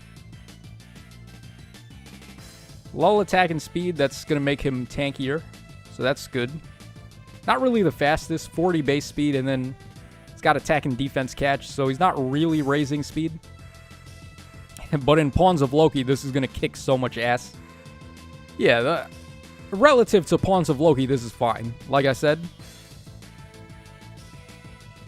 Maybe even give him Noontime, I guess, because in Noontime you can recover some health. And then you want to finish with max HP after a fight in Pawns of Loki. But Escuchian, I would say Noontime's probably better. Specifically in Pawns of Loki. Otherwise, there's not really anything else to say. It'll work.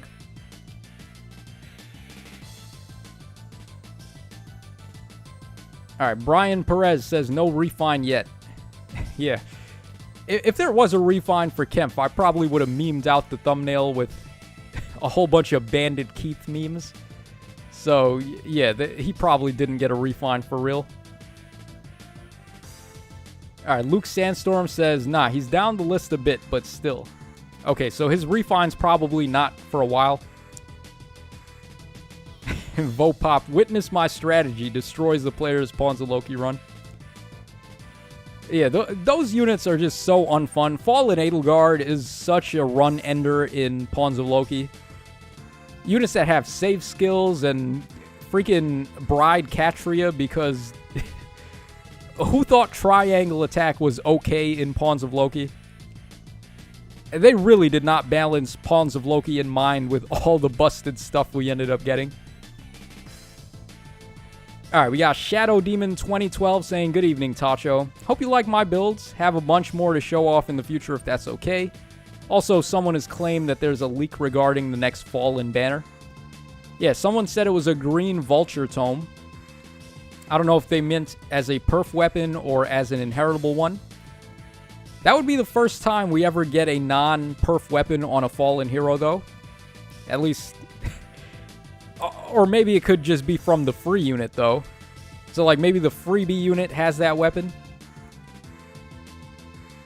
Yeah, because they don't really do demotes on the Fallen Heroes banners. It's always the units are 5-star exclusive. Alright, Vopop says, if Pilardo is ever a GHB unit, his map should be rival domain sized for the authentic hunting by daybreak experience.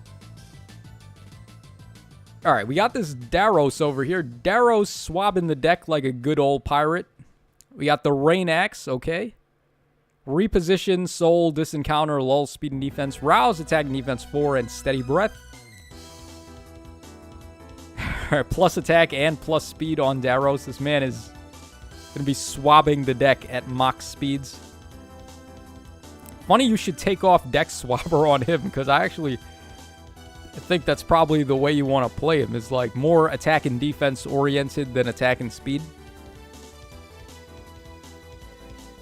Yeah, because look at this. You've given him all this investment on speed, right? And then his defense is almost equal to speed with no investment. So that's kind of nutty.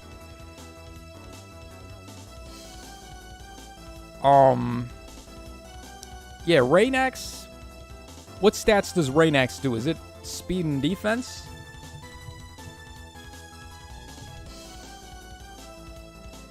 Yeah, it's speed and defense -5 on enemies in 2 spaces. Okay, that's fine. Yeah, I guess this is okay. It's not like the greatest, but it's not the worst necessarily. I don't know, man. Distant counter, his res is not so great. With this particular build, he can get some speed, but like, his HP is good though. That's 63 HP. That's gonna help out a lot. Yeah, I just don't know about this one, man.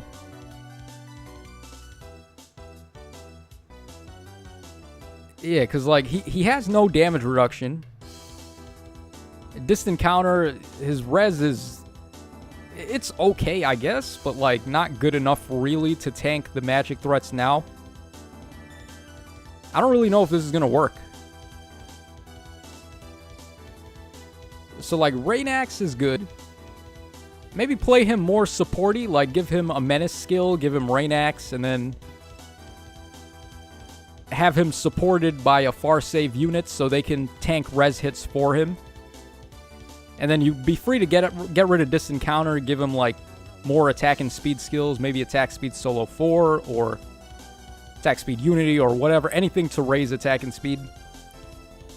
And then he'd be a little bit more solid, or even Surge Sparrow and then take out Soul, give him Vital Astra.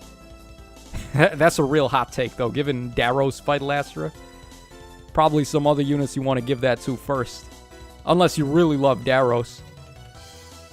And then you give him like Close Call or something, Special Spiral, I don't know. It's there's a lot of better things I feel like you could be doing with this guy than this.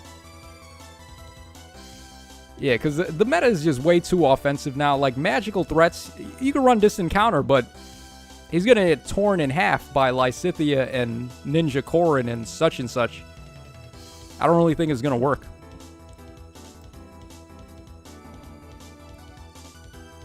Alright, Vanilla Oreo says, do the Asker trio need dual 4 skills to score well, or are they special since we can't stack merges on them? When it comes to the Asker trio, it's just use whatever you got.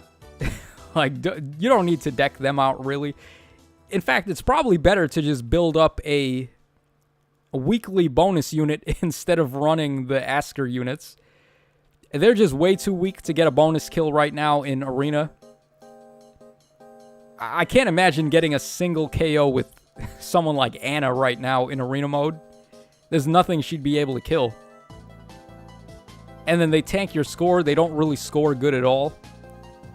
Even just building the Grand Hero Battle unit, even if it's just for 1 week, I think that's probably better. Because you can get merges on them. They got better stats. You give them a better weapon.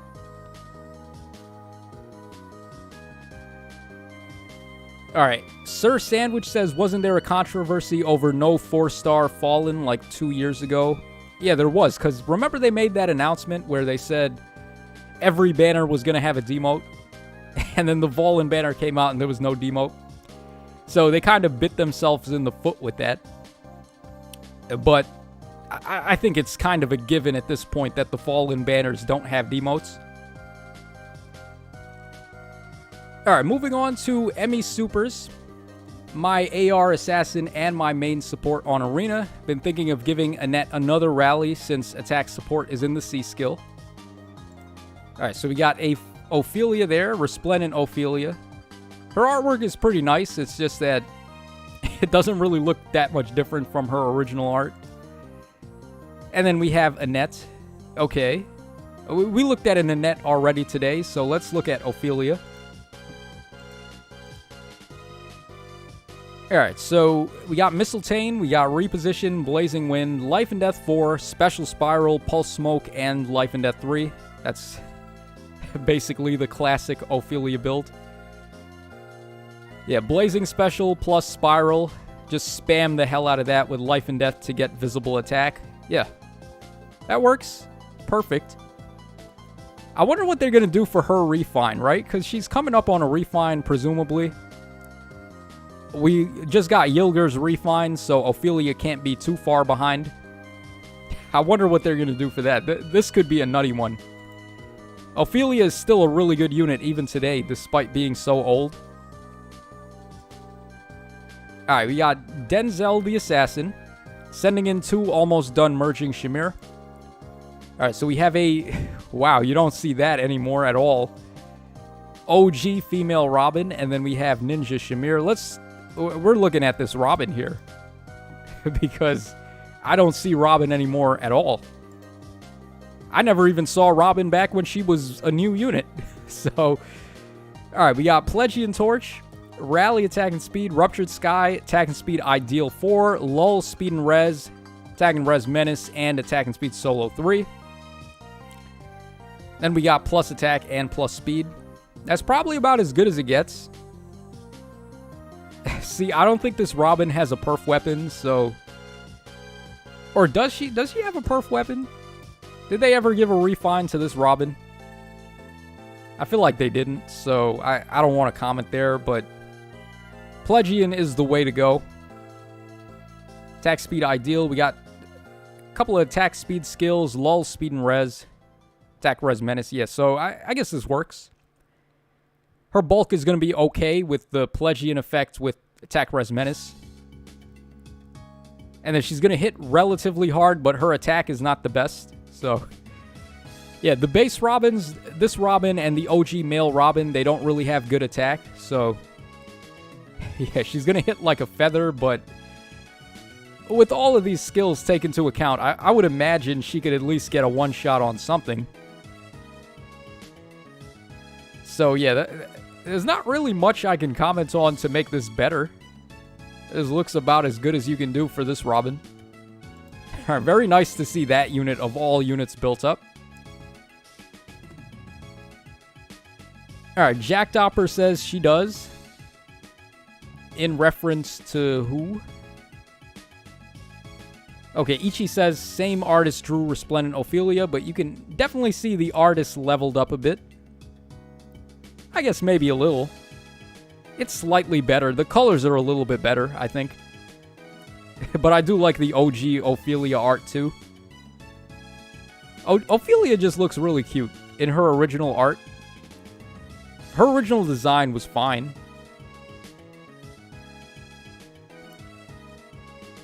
Alright, and then Builderfish says, are you still taking submissions? If so, where should I submit? You can submit on my Twitter account, which is @itstacho on Twitter. Alright, she does have a perf, Tactician's Gale. Okay, so real quick, let's just take a look at Tactician's Gale. Probably the same exact thing as the male Robin's Tactician's Bolt, I believe. Yeah, so what does he get? Like, Spectrum Tactic Skills and... Did I spell Tactician right? Hold on. Okay, that weapon is just not there. So let's just do this.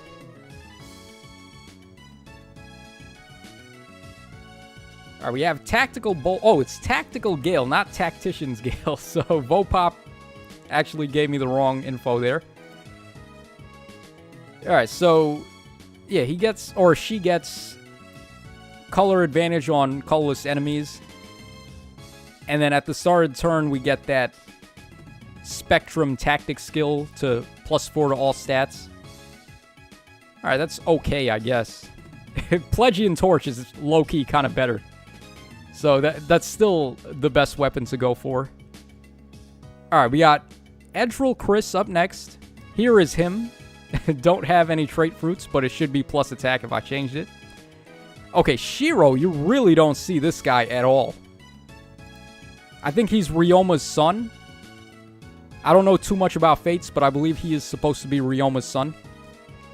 Let's go ahead and pull up Bright Naginata. I have not seen this guy's weapon in forever. He was one of the earlier refines too, so...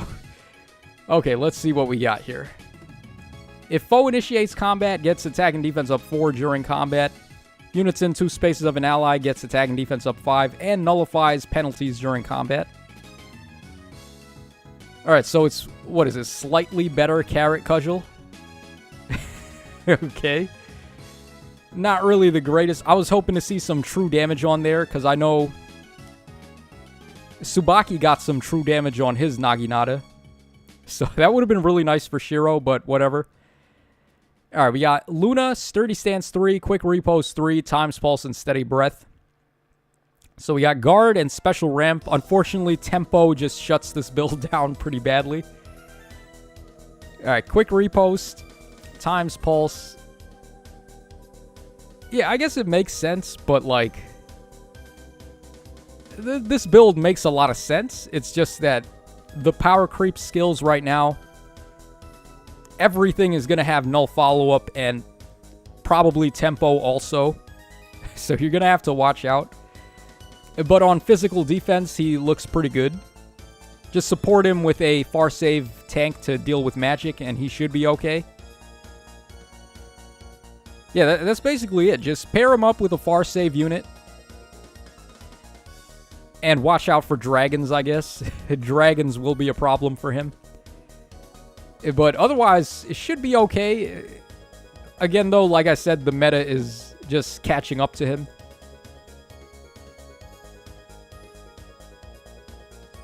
Alright, so next up we have Shadow Hanyo, 93. Hanyo. I just watched... Okay, I'm a big Inuyasha fan. I'm so, like, vanilla when it comes to my taste in anime. Anything that was on Adult Swim or Toonami is... an anime that I've watched at one point. So I was super into Inuyasha, and they released the sequel to it, which features his daughter and Sesshomaru's daughters. I think it's called Half-Blood Princess, something like that. But I watched the series, and yeah, so that's what Hanyo reminds me of right there. Hanyo just means half-demon. Alright, so I have a bunch of builds I'd like to show off. Alright, so we're going to look at one. We got Marth there, Mass Marth. We got a Beigejarn. Alright, then we got Fiorm. And we have Yenfei. Okay, we're going to look at... Let's see here. This one's at plus 10. He invested pretty well on that Mass Marth.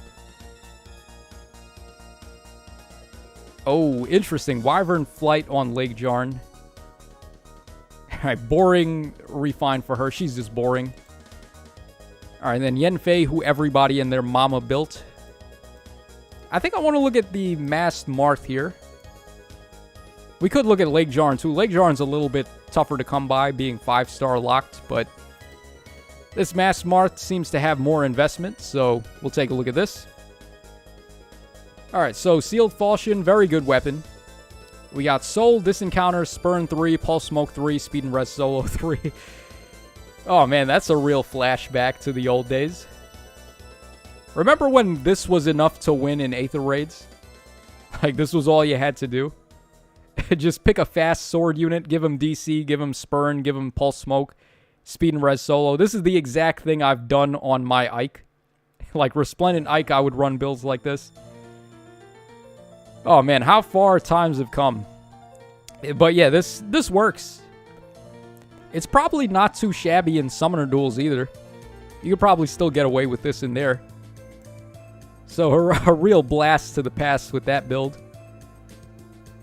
Okay, we have another Robin here. This one is from Nick Games, I think that is. Here goes nothing. Still trying to get the last copy. Okay. Alright, so again, Plegian Torch. This time we're seeing a more defensive build. So Close Reversal, Lull Attack and Res, and Quick Repost with Attack Smoke. Okay. Yeah, this works. The other one was more player phasey, and this one is more enemy phasey. Enemy phase works with Plegian Torch, of course, because you're getting more decreases to the foe's attack with stuff like Attack Smoke. Yeah, I like this. This is good. Another way to play this unit. Not really any recommendations there either. Attack Smoke is probably a little better than a Menace skill for this build because you're trying to tank multiple enemies at once as opposed to doing one fight per turn.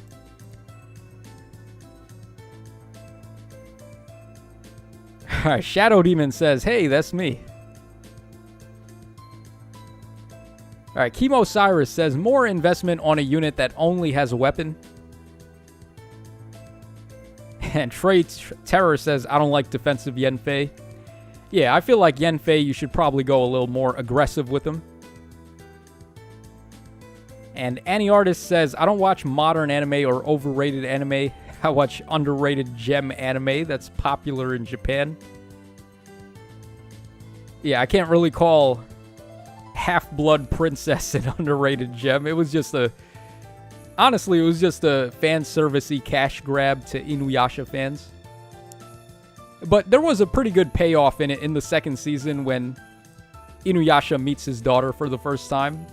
That was pretty fun. Alright, we got Ostro up next. Shaddy WZ. I don't know how to say that. Alright, don't know if I can still submit, but here's my Grima. Looking to give her either Defensive Res Menace or Attack and Res Rain. Rain skill is probably better for a flying unit.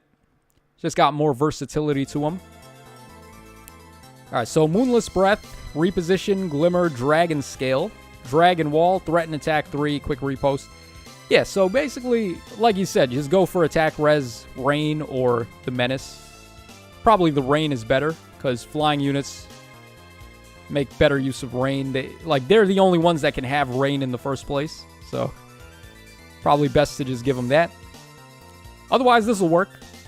I believe her weapon effect gives her healing, and then Glimmer for damage is fine. You can try Moonbow as well, I guess, but Glimmer is probably a little better. She's a really scary unit to fight, by the way, in Summoner Duels. Like, when they do the thing with Legendary Eliwood to give bonus doubler. Both Fallen Robin and Legendary Robin, they're really tough to deal with the bonus doubler. So, pretty nice. Alright, we got Lieutenant Bent 35. I switch between Grand Blade and Plegian Torch.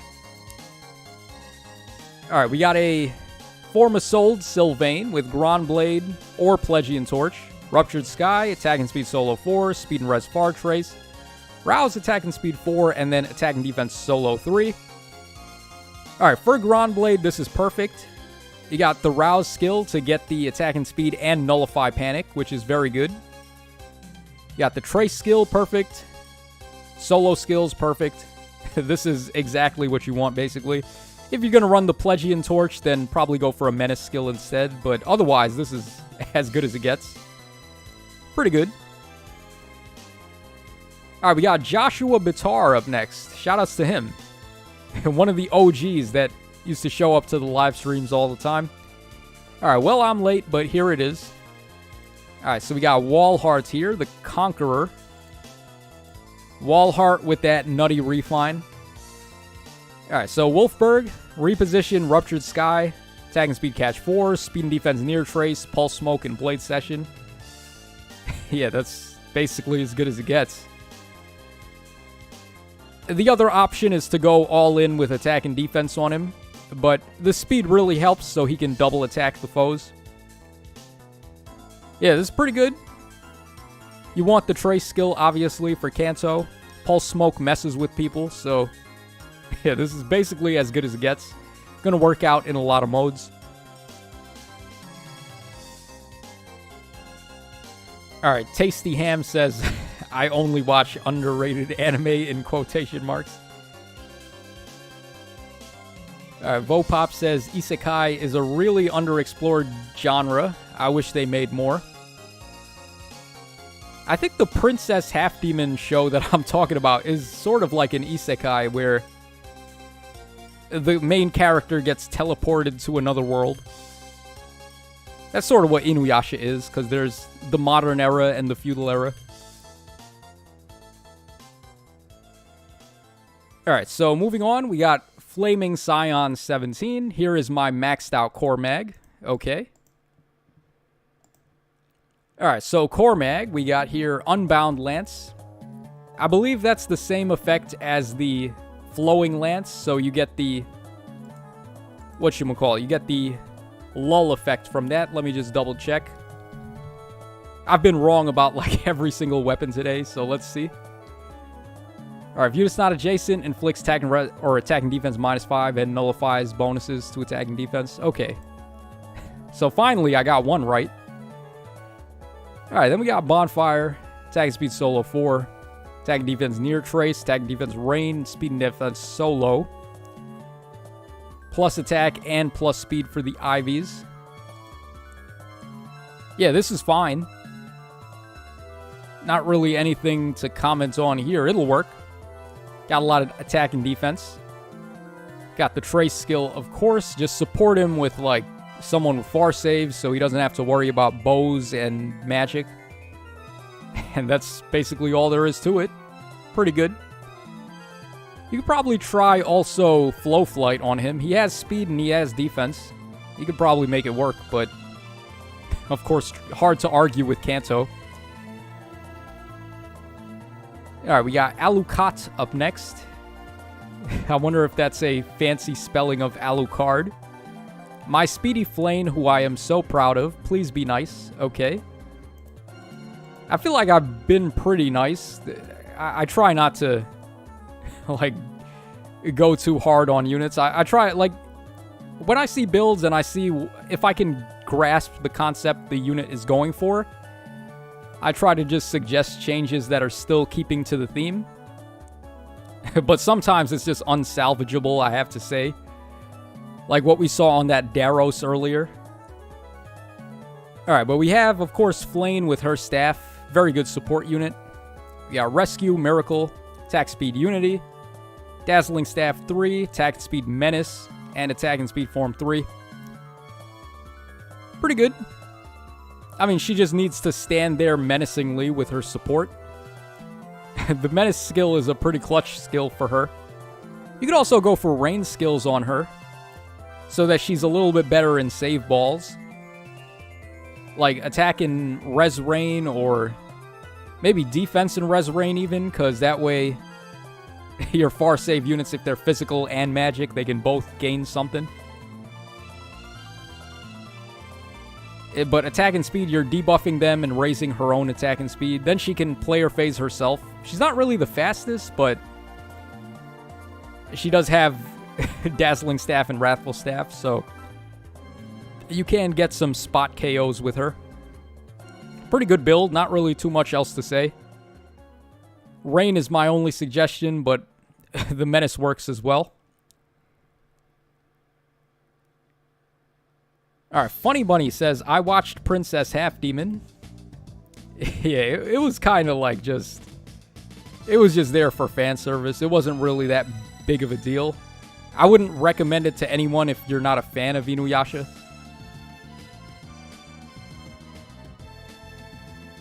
Alright, Vopop says, Secret of Blue Water is a great show. I recommend it. Was made by the same director of Evangelion. You know, before he fell into depression. I didn't know about all that. I've never seen Evangelion either, so... There's a lot of anime that I've never seen, but... Like I said, if it wasn't on Toonami or Adult Swim, I've never seen it, pretty much. Well, that's not entirely true, but... You know what I mean. Alright, so we have here a brave Dimitri. Genuinely one of the most slept-on units. He's carried me through so much. Practically solos Abyssals. Simp for Soul Vein. Alright, this guy really needs a refine. The thing about Choose Your Legends 4 is that all of them need a refine besides Edelgard. So I feel like this guy could really look good with a refine. I think he has defense-based damage reduction on his weapon. And his defense is so good, so like... He would eat really well with a refine. Alright, then we got Ether. Attack Defense Unity. He is the guy that introduced Unity. Blue Lion Rule, Joint Drive Speed, Mystic Boost. Yeah, that's about what I would say you want to do with him. He has built-in breath effect on his... Can't remember if it was the beast skill or the weapon, but he has that in there. Got the defense-based damage reduction. Mystic boost for some recovery, because Aether takes a while to get to. Yeah, pretty much this is what I would say is the way. Join drive speed. He's kind of slow. You could go for a menace as well, but join drive speed should be fine. Not really too many other options. You could try like odd and even Tempest, I guess. But this is probably the least player phasey Dimitri that we have in the game. All the other Dimitris are player phasers, so they make good use of the bonus movement. This guy just wants to stand there and tank hits. So, not bad. Alright, Builderfish. Alright, dude. Builderfish, we already looked at one of your units. You can't send in 2 units. So, too bad. Wait your turn next time, my friend. Alright, we got Luca Aculieno. If I'm saying that right. Alright, this is my Amelia. She has such a bad weapon, so I hope she gets a refine. I plan on saving up for her banner rerun in May. Give me your thoughts. Okay. Alright, so +7 Amelia. Spirited Axe plus. That's such a shame.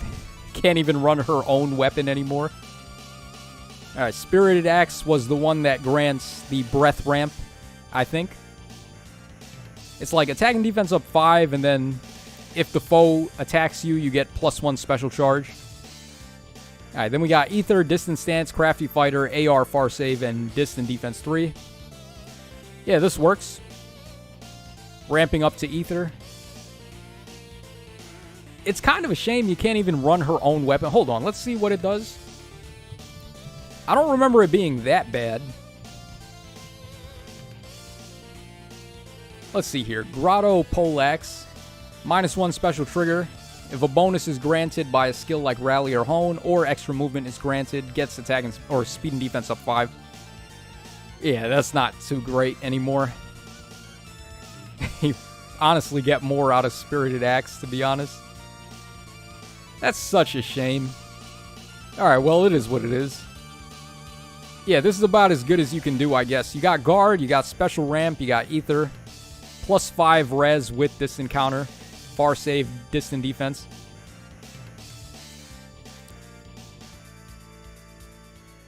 Yeah, I guess this is about as good as you can do, honestly.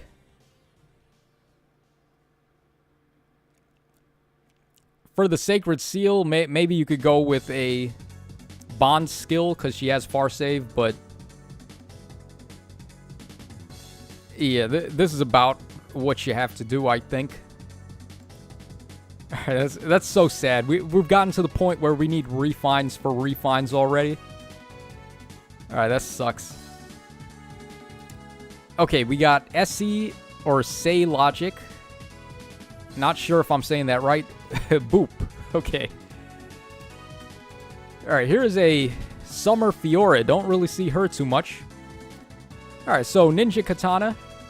That is the Ninja Z-Hark's weapon. We got Moonbow, Attack Speed Catch 4, Attack and Defense Near Trace, Attack and Defense Menace, and Blade Session. Yeah, pretty good. Basically what you want to do with her. You got the Kanto skill, you got Trace plus Catch, which combo very nicely. Blade Session, you got a Brave attacking weapon. All very nice things. Other options, you could go for Odd and Even Tempest, get another movement. Although, the Menace is probably better, because look at this. 53 attack. That's not really hitting hard enough, even with a Brave weapon. So, the Menace, probably still a better idea. You could still get bonus movement in other ways, too. Like, if you got Gray Waves on the team somewhere, or Annette, or Astrid somewhere to get you +1 movement. Alright, not bad. Nice unit. Very rare that I see her. Alright, we got Karen up next. So, Lethality FE. Gave her the best stuff I could. Karen is such a Karen. Wait, what is going on here? Okay, I was trying to open the new tab and it was messing me up. Okay, so we have Allied Lance Plus, Harsh Command Plus, Moonbow, Attack and Speed Catch 4, Desperation 3, Speed and Defense Rain 3, and I'm assuming the seal is just a filler seal. Alright, pretty nice you were able to get her to plus 10 already, though. She only just recently came out. Let's take a look at what Allied Lance is.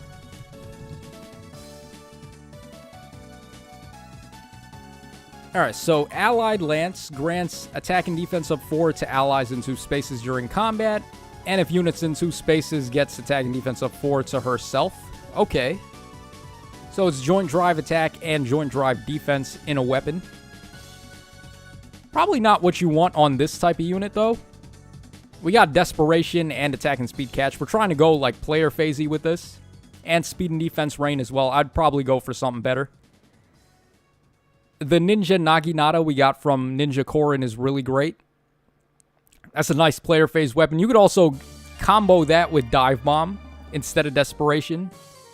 And we have Dive Bomb as a manual now in the new combat manuals. So that would be my suggestion. Go for Ninja Naginata and Dive Bomb with her. So she just hits 4 times. That weapon has true damage built in. Things are going to look really nutty with that. And then you could go Blade Session or Attack and Speed Solo for the seal. It would work out pretty well. And for the special, probably Ruptured Sky, because Ruptured Sky works nicely with the low might ninja weapons. That's just my take on that.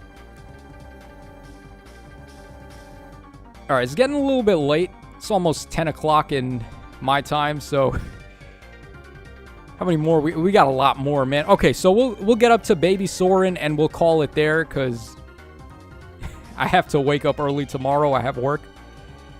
So I apologize again that I couldn't do all of them, but there's so many units to review that it's honestly just asking way too much for me to do everybody. Alright, David King Lover. He says, it was tough choosing who to pick, but my history with Sakura and Faye is too long. Use her for Arena with Serpentine Staff and Duel 4, but this is the fun build. Also have Absorb on her, but I'm trying the new staff out for now. Okay, so Staff of Tribute. Who came with Staff of Tribute? Is that the one from Saul? Oh no, Staff of, the one from Saul is Observant Staff, I think. Alright, so this one is, if units in 3 spaces of an ally gets defensive res up 6 and recovers 5 HP to adjacent allies after combat. Okay, that's Lissa's staff. Okay. Oh.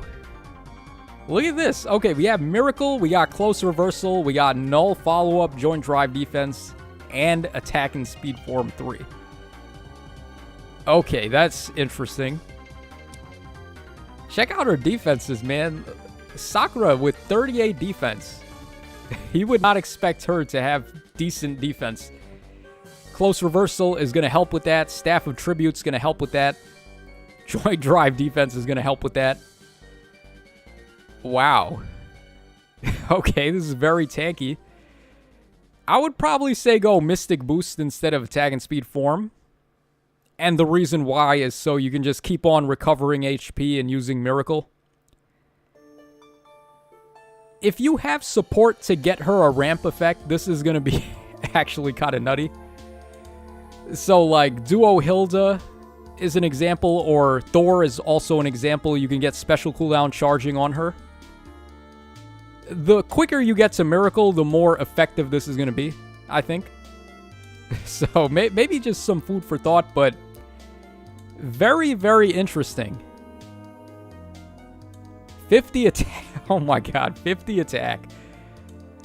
She is not hurting anything. She's just there to be a wall, basically. Yeah, that's my only suggestion, I guess. Run Mystic Boost for Miracle. And then have some ramping support. Oh my god, this is such a meme. Alright, touche though. Alright, it's Crunculus says, I know you want to look at my Thea build. Alright, I don't know. There's so many more builds to go, man. I gotta go to bed, guys. Alright, Goose is up next. We got Pala here. Let's go ahead and increase the size of this a bit. Okay, so White Wing Blade. This one has Triangle Attack and Triangle Adept, if I'm not mistaken. Alright, we got Moonbow, Swift Sparrow 3, Cancel Affinity. Obviously, it's a combo with the Triangle Adept. Speed and Defense, Rain, and Blade Session. Okay. Yeah, seems fine to me. You could try Surge Sparrow as well instead of Swift Sparrow. Is that... Let me take a look at Surge Sparrow. What are the restrictions on Surge Sparrow?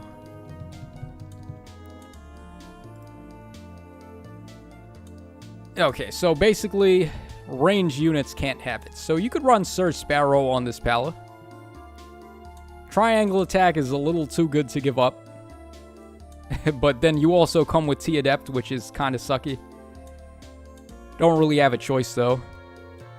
And Cancel Affinity. Oh, man, I don't really know if Cancel Affinity is what you want, though. I would say just wing it. Like, literally, not to be, like, ironic with the jokes or nothing, but just wing it. I would say get rid of Cancel Affinity and run something else. You could probably go with Dive Bomb, because if she gets the Triangle Attack, then you could possibly hit 4 times in a row. Let me see what White Wing Blade does.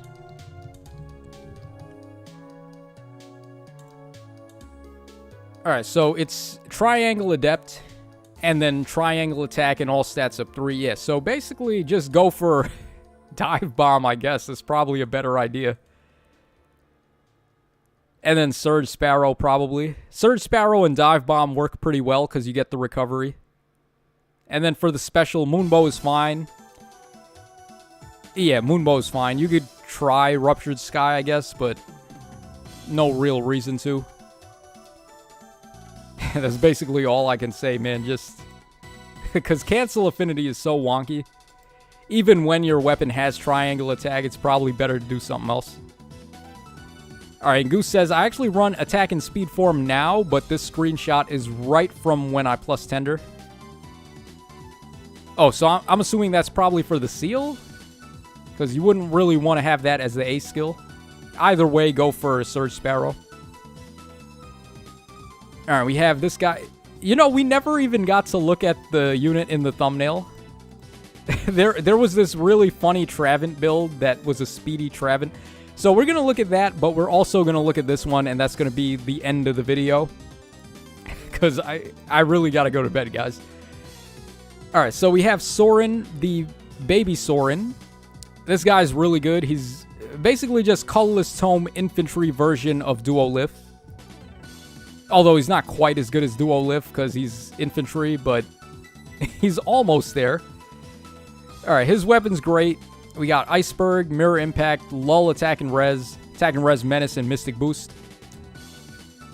Wow, look at the 12 defense. Oh boy. Yeah, this is where Duolith just really outshines him, because Duolith's defense is so crazy.